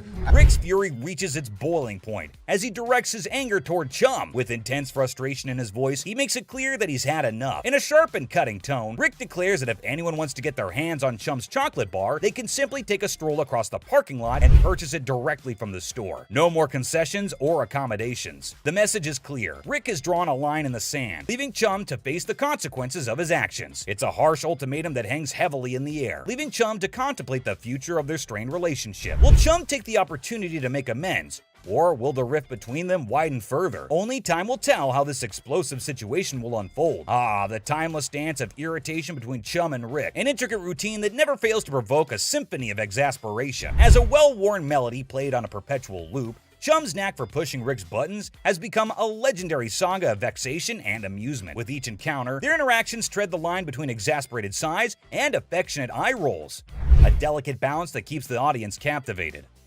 The sparks of frustration fly freely, igniting a wild dynamic that has become an integral part of the show's charm. So, dear observer, prepare yourself for yet another chapter in the saga of Chum and Rick's fierce relationship, where irritation and amusement intertwine in a dance that never ceases to entertain. Did you know that Chum's not just passionate about candies, he is passionate about diving as well? You can't even imagine what he buys next. He goes to buy a sailboat! Yes, you heard it right, a full sailboat. Rick was unhappy about the candy machine. You can't even imagine how he's gonna react to this deal. Give you that. Minus a little bit of paint and, a little glue and some elbow grease, I think it's in great condition. In the realm of high-stakes negotiations, a pivotal moment emerged when Chumlee laid his cards on the table, offering a seemingly irresistible deal for a remarkable boat priced at $7,000. But Chum couldn't agree on this price. It was too much. The air crackled with anticipation as the weight of the proposition hung in the balance, threatening to tip the scales of Rick's patience. It was a make-or-break moment that had the potential to send shockwaves through their long-standing relationship. The stakes were set, and the tension mounted like a pressure cooker nearing its boiling point. Could this be the tipping point that would send Rick over the edge, leading him to unleash his wrath upon Chumlee? The suspense was palpable, and we are eagerly awaiting the outcome of this risky transaction. Chum made a really nice bargain, and came to $3,800 as the closing price. The boat, I realized I was gonna need somewhere to park. Since it's such a beauty, a better place than right in front of the pawn shop. All right, start right there. Oh boy, get ready for the inevitable fireworks when Rick lays eyes on a massive boat about to be parked right in front of the pawn shop. You just know trouble's brewing. Rick's face turns crimson with anger as he witnesses the chaos ensuing in the parking lot. Shouting fills the air. Ropes are flailing about, and the situation is spiraling out of control. Now, it's up to you to decide how Rick will react. Will he burst out of the shop like a raging bull, ready to lay down the law and restore order? Or will he take a moment to cool down and approach the situation with a level head? Brace yourself for the dramatic clash that lies ahead. What insanity do you guys have going on? What's going on here? But hold on, there's a twist in this tale. Chum steps forward, determined to explain his actions, and hopeful that Rick will actually commend him for his endeavors. With a mix of confidence and trepidation, Chum begins to share his motivations and the reasoning behind his seemingly chaotic actions. He lays it all out, hoping that Rick will see the brilliance behind his plan. What do you think? How will Rick respond? Will he give Chum the recognition and praise he desires, surprising everyone with his understanding and appreciation? Or will he continue to be infuriated, dismissing Chum's explanation as nothing more than an attempt to cover up his reckless behavior? Here comes a roller coaster of emotions as this captivating scene unfolds before your eyes. I need a spot to park your 27-foot sailboat that I just bought you. A look of profound disappointment washes over Rick's face, his eyes conveying a mixture of frustration and exasperation. He can't help but feel let down by Chumlee once again. With a raised voice, Rick unleashes his discontent, emphasizing the absurdity of the low price Chumlee has set for the boat. In a biting remark, Rick suggests that if the boat is being sold at such a bargain, one can only imagine the true condition and quality of the vessel. He acknowledges the undeniable truth that a good boat worth its weight in value would never be sold at such a low cost. The disappointment in Rick's voice is palpable as he grapples with the reality of the situation and his frustration with Chumlee's decision-making. It's a moment that highlights the clash of expectations and the unrelenting nature of their dynamic. Poor Corey gets dragged into it for no apparent reason. Supposed to be a manager. You handle this. We're not going to have a boat in the parking lot. Put the boat somewhere. And where I'd like you to put it, I really can't say. Poor Chum, yet again, not appreciated for any efforts. As if the mounting list of Chum's blunders wasn't already enough to incite Rick's fury, an air of suspense fills the room as Chum finds himself teetering on the precipice of yet another foolish choice. Tension crackles in the atmosphere as we hold our breath, waiting to see if Chum will repeat his pattern of misguided decisions. The weight of anticipation hangs heavy, like a dark cloud looming overhead. In the midst of this suspenseful moment, Rick's anger simmers beneath the surface, ready to erupt like a volcano. The stakes are high, and the consequences of Chum's potential misstep could be dire. Prepare to have your mind blown. Have you ever heard of a street-legal pirate ship? No worries if you haven't, because it was a revelation for me too. Picture this: a captivating vessel that sails through the streets instead of the high seas. This audacious individual is actually selling a pirate ship that doesn't navigate water, but instead driven around during parades and events. The sheer novelty of this concept is enough to make your jaw drop. Can you imagine the spectacle of a fully decked out pirate ship roaming the streets, spreading swashbuckling cheer and captivating onlookers? It's an unconventional twist on the nautical adventure, where imagination takes flight on wheels instead of waves. A fascinating change that challenges traditional boundaries and sparks the imaginations of all who encounter it. First ship, you can actually drive 60 miles an hour on the highway. This is awesome. In a moment of anticipation, Chum captures a picture of the pirate ship and eagerly sends it to Rick, seeking his seal of approval. It's no secret that Chumley's heart is set on acquiring this extraordinary vessel. However, Rick's response reveals a familiar pattern. He doesn't always share Chum's level of enthusiasm. Despite Chumley's unwavering excitement, Rick's support wavers, casting a shadow of doubt over Chum's aspirations. Nevertheless, amidst the uncertainty, Chumley embarks on an unforgettable adventure on the ship, immersing himself in a world of whimsy and joy. The pirate ship becomes a catalyst for moments of pure bliss as Chumley discovers a sense of freedom and exhilaration that he has never experienced before. It's a testament to the power of chasing dreams, even in the face of skepticism. Join Chumley as he embraces the sheer thrill of sailing on that ship, creating memories that will last a lifetime. If I can make a deal, Rick will think I'm the man. As the wind tousled Chumley's hair and the weather played its part, a symphony of elements converged to enhance his adoration for the float even further. Each gust of wind whispered its approval as if urging him to embrace the exhilaration that danced in the air. The perfect weather conditions seemed to align, creating an enchanting atmosphere that heightened his connection with the pirate ship. With every passing moment, Chumley's affection for the vessel grew as if it were infused with magical essence. In the midst of it all, Chumley savored the joy and freedom that enveloped him, cherishing the sensation of pure bliss as he sailed through the streets on the ship that had captured his heart. As Chumley eagerly awaits Rick's response, hoping for validation and support, his heart sinks when he reads the crushing words that appear on his screen. Rick's text delivers a blow that pierces Chumley's enthusiasm, leaving his spirit wounded and his dreams deflated. The message, like a dagger to the heart, shatters the joy and optimism Chumley had been clinging to. The heartbreaking reality sets in as he realizes that Rick's words don't align with his own deep-rooted passion for the pirate ship. It's a moment of profound disappointment as Chumley grapples with the stark contrast between his own excitement and Rick's lack of endorsement. Emotions swirl within him, hurt, confusion, and a tinge of resentment. I'm sure he's not going to buy it. He doesn't have any money on him. But he's an idiot. Amidst the tangled web of desires and concerns, Corey possesses a keen understanding of Chumley's nature. He recognizes that once the request to abstain is made, Chumley is unlikely to proceed with the purchase. In this aspect, Rick's fears find resonance in Corey's assessment. The rational part of their minds acknowledges the validity of Rick's concerns. Even if Chumley were to succumb to impulsive desires and make a foolish decision, the stark truth remains. The price of the pirate ship far surpasses his financial means. It looms above his allowance like an insurmountable hurdle, a barrier that cannot be breached without dire consequences. The clash between longing and practicality creates a dilemma that Chumley must confront head-on. Will he heed the warnings and let go of the unattainable dream? Or will he risk it all in pursuit of his heart's desire? The outcome hangs precariously in the balance as Chumley grapples with the weight of responsibility and the allure of the forbidden. The owner wanted $250,000 for it. Man, that is a little too much. The last bargain he could agree on was $190,000, man. That is still so much money. Chumley was so sure that Rick would want to get it, until he checks his phone. Do not buy the float. That was Rick, my boss. The man had been driving Chumley around all of the efforts in explaining it. And all for what, man? Just to get rejected on a text message? Whatever. Oh, sorry, man. Man, I really feel so bad for Chumley.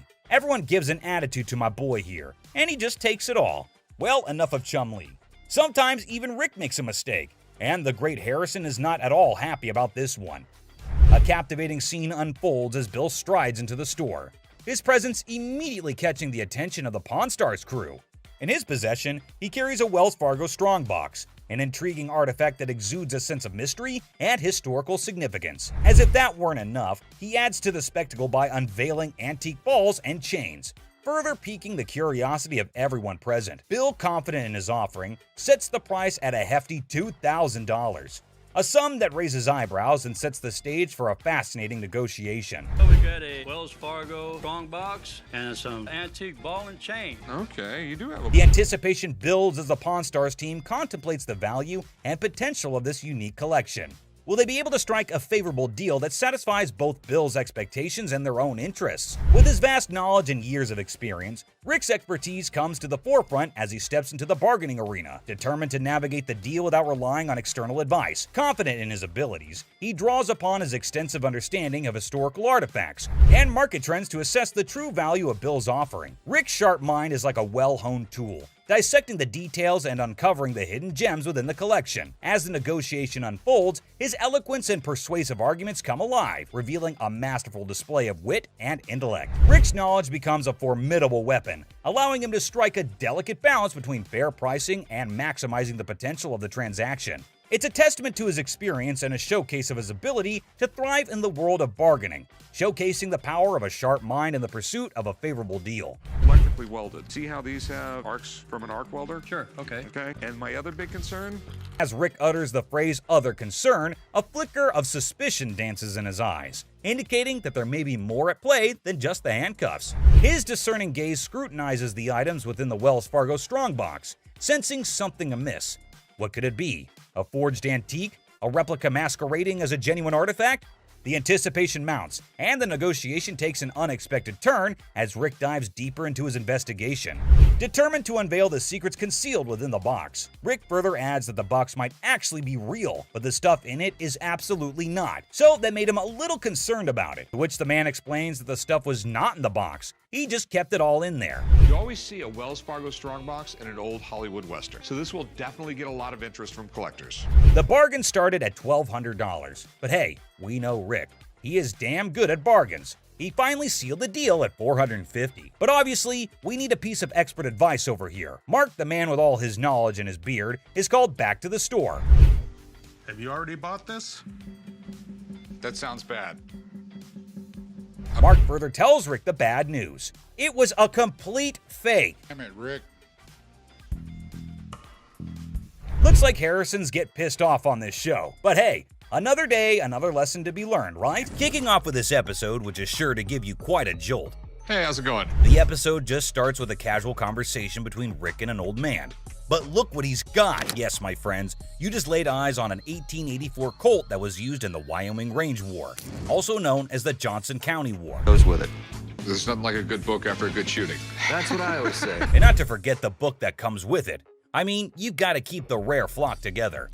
Rick, as usual, begins his quiz, asked a whole lot of questions before investing his money into something that a normal person would have bought in a heartbeat. So how exactly did you get the gun? My father got this from the great-great-granddaughter of Fred Koch. Are these many questions ever asked while I go to sell something antique? Maybe. How would I know? I've just gone to the shops to buy something, never to sell anything. But wait, it seems like he practiced it the whole night, answered all the questions like a pro. That man did better than the rest of us would do in our lives. Tough college times. Wait, what did my eyes just witness? Rick narrating the whole Wyoming Range War story. Basically, large cattle barons feuding with really small cattle ranchers. The small guys were stealing cattle. It felt like a whole history lesson to me. I must say, Rick does have some insane knowledge about antiques. The way he narrated the whole thing was nothing less than an informative history class. Not gonna lie. Moving further, we see Rick's intelligence as he checked all the details provided on the document just like a professional would. This is a 45 caliber. This is a 45 caliber. It's a 5.5-inch barrel. That's a 5.5-inch barrel. With this line, when you throw on a personal story that actually ties a cowboy to a gun, that's the kind of thing collectors love. I can see he clearly knows how to hit the proper note. But when you throw in a personal story that actually ties a cowboy to a gun, that's the kind of thing collectors love. Without a second thought, the man quoted $55,000 for the gun. What do you think? Are Rick and the old man on the same page? Well, for you to know that, you have to continue watching.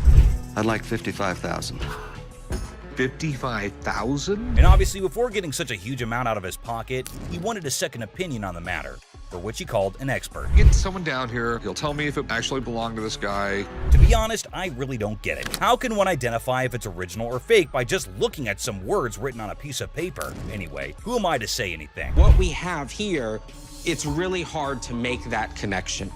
Some facts were served right there. Like clearly, who else if not Rick would know more than for how much something like that goes in his shop. And you know, Pawn Stars is all about who bargains best to make the most profit. So let's see who gets to cut the cake tonight. And just when he thought things couldn't get crazier, Rick dropped the price and set his bet to $1,500 bucks. And all that effort went to waste right in front of your eyes. Yeah, I'm just not gonna be able to do that. I think maybe I'll see if I can maybe get some more provenance. That was pretty obvious. No one would want to sell an antique for this measly amount of money. Definitely not a very profitable deal. And with that deal went flying Rick out of Rick's hands. But in this next episode, this person walks in with a really interesting gun. But how interesting? You're about to find out. Yeah, it's like something James Bond would wear. Yeah, right. You just saw that, huh? But that's not out of a James Bond movie. That thing is as real as it gets. What can I help you with? I'm here to sell my ring pistol today. Well, you know how a gun never stays in the shop for long, be it whatever shape or size. But this thing is something I've never seen or even heard of before. Have you ever seen a pistol ring? Boy, you're looking at it right now. This is something definitely worthy of adding to the antique collection list. Come on, you have to agree with me. Everything about this pistol ring is antique, from loading it to the trigger to its hammer. This thing is a killer. Literally. You know what? If I ever went undercover on a mission, I would definitely carry this cute little devil. James Bond, we just found your vibe. And I know Rick would agree with me too. Yeah, that man seems very particular about the price he's going to ask for that dangerous ring. I'm looking to get $9,000. I'll use it to buy some of the things I collect more often. I personally would wear that ring everywhere. It's an all-in-one combo, kind of a hidden treasure who can double up like your personal bodyguard. It's unreal how cool this thing is. But hey, did Rick just contradict me? Wear them just for fashion. Damn. Rick has got a good sense of humor, not gonna lie. Seriously, getting hit by that mini pistol ring would definitely hurt your ego hard, man. It's also seriously a gun. I mean, it would really hurt getting shot with this thing. And oh, I kid you not when I say that the man clearly did his homework right. He literally asked for $9 grand in the blink of an eye. I mean, that piece truly is a showstopper. But that expensive? Damn. A $9 grand. They're pretty rare. So what happened is that the deal took an intense turn, and Rick, being the smartest in this show, had to prove it. So before finalizing the deal, he wanted a bit of expert advice. I mean, that's always better than regretting later, right? So let's see what the expert had to say about this antique pistol ring. The European gunsmiths, they were making all kinds of little weird things. This is the Imperial Protector. Basically, looks like this tiny mean machine has taken down quite a few people in the past. So it must cost a bomb. But let's hear it from the expert himself. For $11,500. Okay. Thanks, Tony. I really appreciate it. Whoa, I never expected that. $11.5K? That's crazy. And just look at the size of that thing. That thing is golden for sure. But as you know, Rick plays by his own rules. And I'm curious to know what he has to offer. I'll give you $3,000 for it. No, can't do it. Okay, so Rick is trying to settle the deal for $3 grand. But bro, that's like not even half the price the seller asked. Do you think the man will accept the offer? For someone who knew a great deal about the pistol ring, I don't think this man is gonna budge. But Rick wasn't ready to give up or give in as yet. So do you think they'd both settle on the same grounds? Who do you think is gonna win this round? Well, let me put your anxiety to rest. For here comes the moment you're waiting for. As amazing as this thing is, I'm sorry, I just can't do it. And just like that, Rick missed the chance and saw the extraordinary collector's pride walk right out of his door. But what happened in this next episode is even crazier. Working with an instrument maker and got really, really interested with the harmonica. You know how music instruments can be great collectibles. In which case, what do you think about an ancient instrument that has an emotional connection to it? Does it help double up the price? Well, I don't know about you, but I have never seen a shining gold M Hohner harmonica. We've all played a harmonica once in our lives. Right, we have. And we thought we were good at it. So for those of you who don't know who Matthias Hohner is, here's a quick history lesson for you. Hohner was a trained watchmaker born in Germany. And his company, Matt Hohner AG, is the oldest and largest producer of harmonicas in the world. If you want to know more about this masterpiece, here's Rick for you. So apparently the watchmaker was so blown away by the piece that this is what happened. So he saw the writing on the wall, but he was also working with an instrument maker and got really, really interested with the harmonica. Rick's knowledge never fails to amaze me. There's no question that he is a master of his job, and his trade skills are even better. But is this going to be a jackpot or a lost cause? Before Rick states his price, he found a problem with the musical piece. We get in the ballpark. Okay, all right. It's plastic, and it's not in the greatest shape. I don't know, it's not too bad a shape. The cardboard's coming off. Oh no. that's gonna majorly affect the price of this beautiful piece right here. So while the seller was holding on to a grand $500, what Rick pitched was unbelievable. Here's 75 bucks for it. It cost 75 bucks. Wow. I would feel humiliated if I was that harmonica right now. I mean, come on, man, it's not that bad. But what can I say? Rick knows better. And the seller wasn't ready to back up, and even had a genuine reason for it. $1 to fill my truck up with gas right now. I can't take 75. I find the man reasonable. The least you can do is compensate his gas. But as you know, there are no emotions involved in business. Rick's not taken aback by anything, and sticks with his price, but he failed to grab the deal. I think he wouldn't mind much though, because the harmonica was plastic, and it was also peeling off in some places.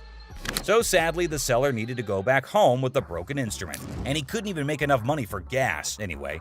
Next up, we got this interesting thing that you'd never expect at a pawn shop. The guy just pulled in the parking lot with a boat he wants to sell. So Chum and I... Yes, it's a freaking boat! What you're looking at is a 1958 Sea Flight Glastron, and this is no common sight, y'all. Rick and Chum came to take a look at the huge and fascinating boat, and it looks like they already like what they're looking at. 57 Chevy, didn't they? Sure did. Is it a convertible? And how can something start without Chumley's irrelevant questions, right?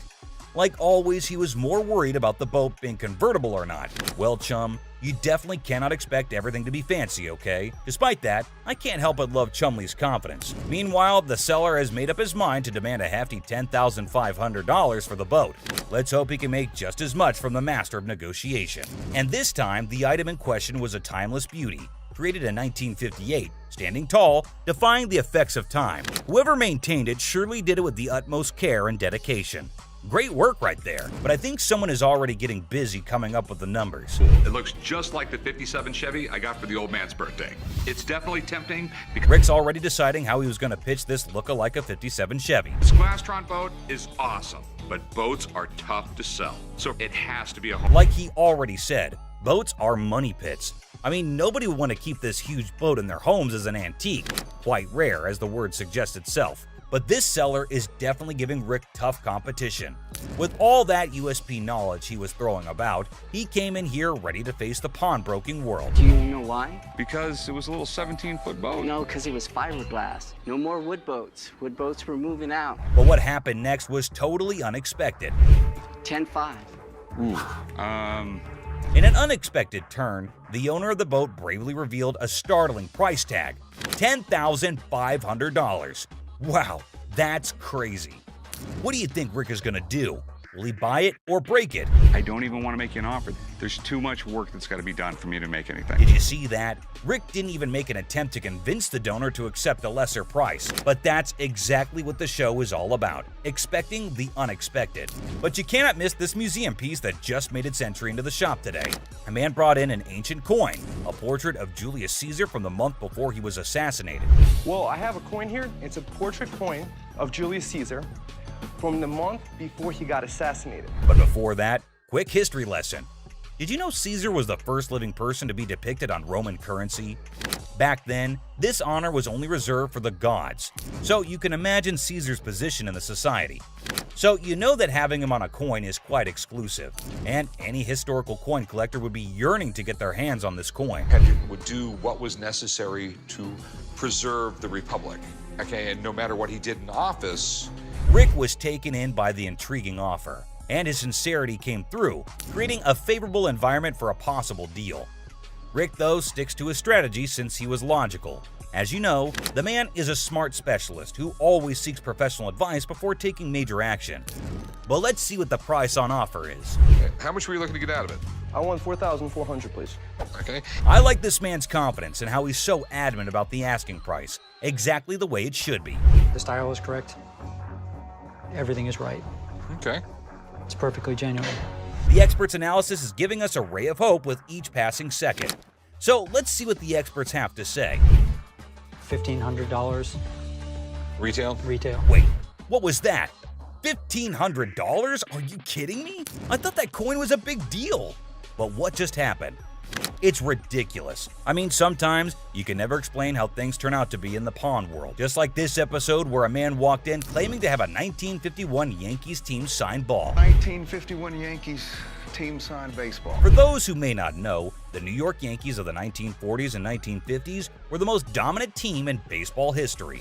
They won 10 World Series titles only between 1947 and 1962, including their 5 consecutive World Series victories from the 1949 to 1953 season. However, things have now taken a turn, and the glory remains in history. Coming back to the item in concern, the seller also claimed that the ball had the signatures of around 22 to 23 Yankee players from around that time, and out of all of them, it had the signatures of Joe DiMaggio and Mickey Mantle. Had about 22, 23 signatures on The year 1951 holds a special place in baseball history, as it was Joe DiMaggio's final season and Mickey Mantle's first.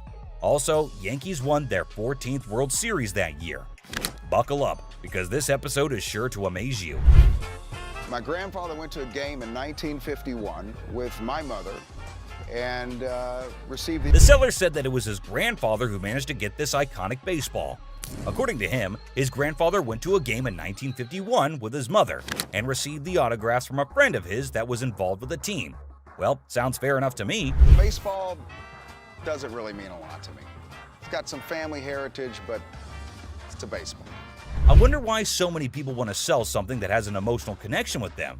But the seller's reason behind selling such an iconic ball seems pretty fair to me. This would be perfect for the company softball game.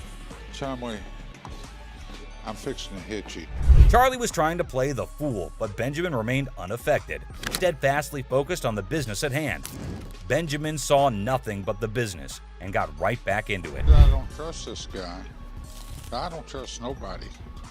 Especially when they're trying to sell me stuff. Benjamin, I can feel you totally. It's not like we don't trust anybody, but it's always better to be sure when there's a ton of money involved. No doubt the expert had to be called in. I do believe that this is a genuine 1951 Yankees baseball. Whoa, it looks like there's some good news for the man, and we might see some bills going out of the shop. But wait, don't be sure. You never know when the deal goes south. I think $3,000 is a reasonable amount for the ball. With audacity that leaves me breathless, a staggering demand of $3,000 was quoted for the ball. And it's quite obvious as well. After all the authentication and the proof, anyone would ask for that kind of money. They fired about $800. But wait, what? Benjamin just quoted $800? That's it? No one would sell it for that much, Benjamin. But he was in this business before most of us, and I assume he'd know better. So these were some of the times deals got out of hand on Pawn Stars. So which one of these intrigued you the most? Let us know in the comments down below. And don't forget to subscribe for more such videos. And I'll see you in the next one. Until next time, guys. Take it off. Take it Seth, easy, what are Seth. you Please, doing? take it easy. What are you doing? Seth! Seth! Ashley has pushed Seth too far. Something's gotta change. Hang on, cowboy. Oops, fire. Ladies and gentlemen, hold on to your seats. In a thrilling episode of Hardcore Pawn, a car in the parking lot finds itself in a rather heated situation. No, we're not exaggerating. You'll see. We were really concerned. Your car's totally on fire right now. Shouldn't we try to get a hose over there? It's right underneath those power lines, which is our power lines. It's burning so bad that it's gonna burn the electrical wires. We call 911. Rich is directing traffic. It was right next to our power lines. What are we supposed to do? Isn't that a chaotic scene that feels right out of an action movie?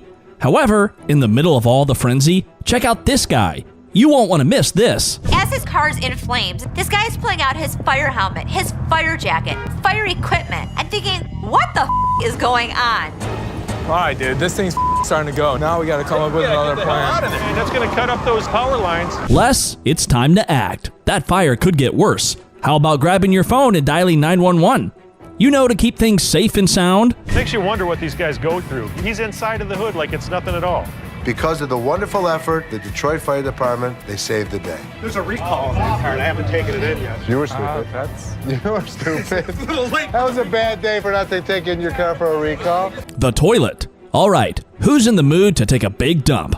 If yes, these two ladies have the 1955 rare toilet. What? Here's the unusual bathroom adventure. How much do you want for this toilet? $400.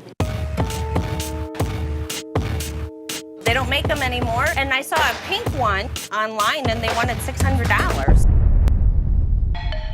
Seth lays down the law. In case you missed the memo, we don't do toilets here, so these ladies might want to flush their deal elsewhere. How about 50 bucks? $10? Oh, my goodness. Really? Well, I don't want to put it back in the car. I know this is a crappy old toilet. Paying $10 to get under my brother's skin is all worth it. Ashley sure knows how to annoy her brother, but this time, she might have taken it up a notch. Anyway, just have a look at how he decides to take care of the toilet deal. Would you like to double your money? Who wouldn't? Here's 20. Meet me outside.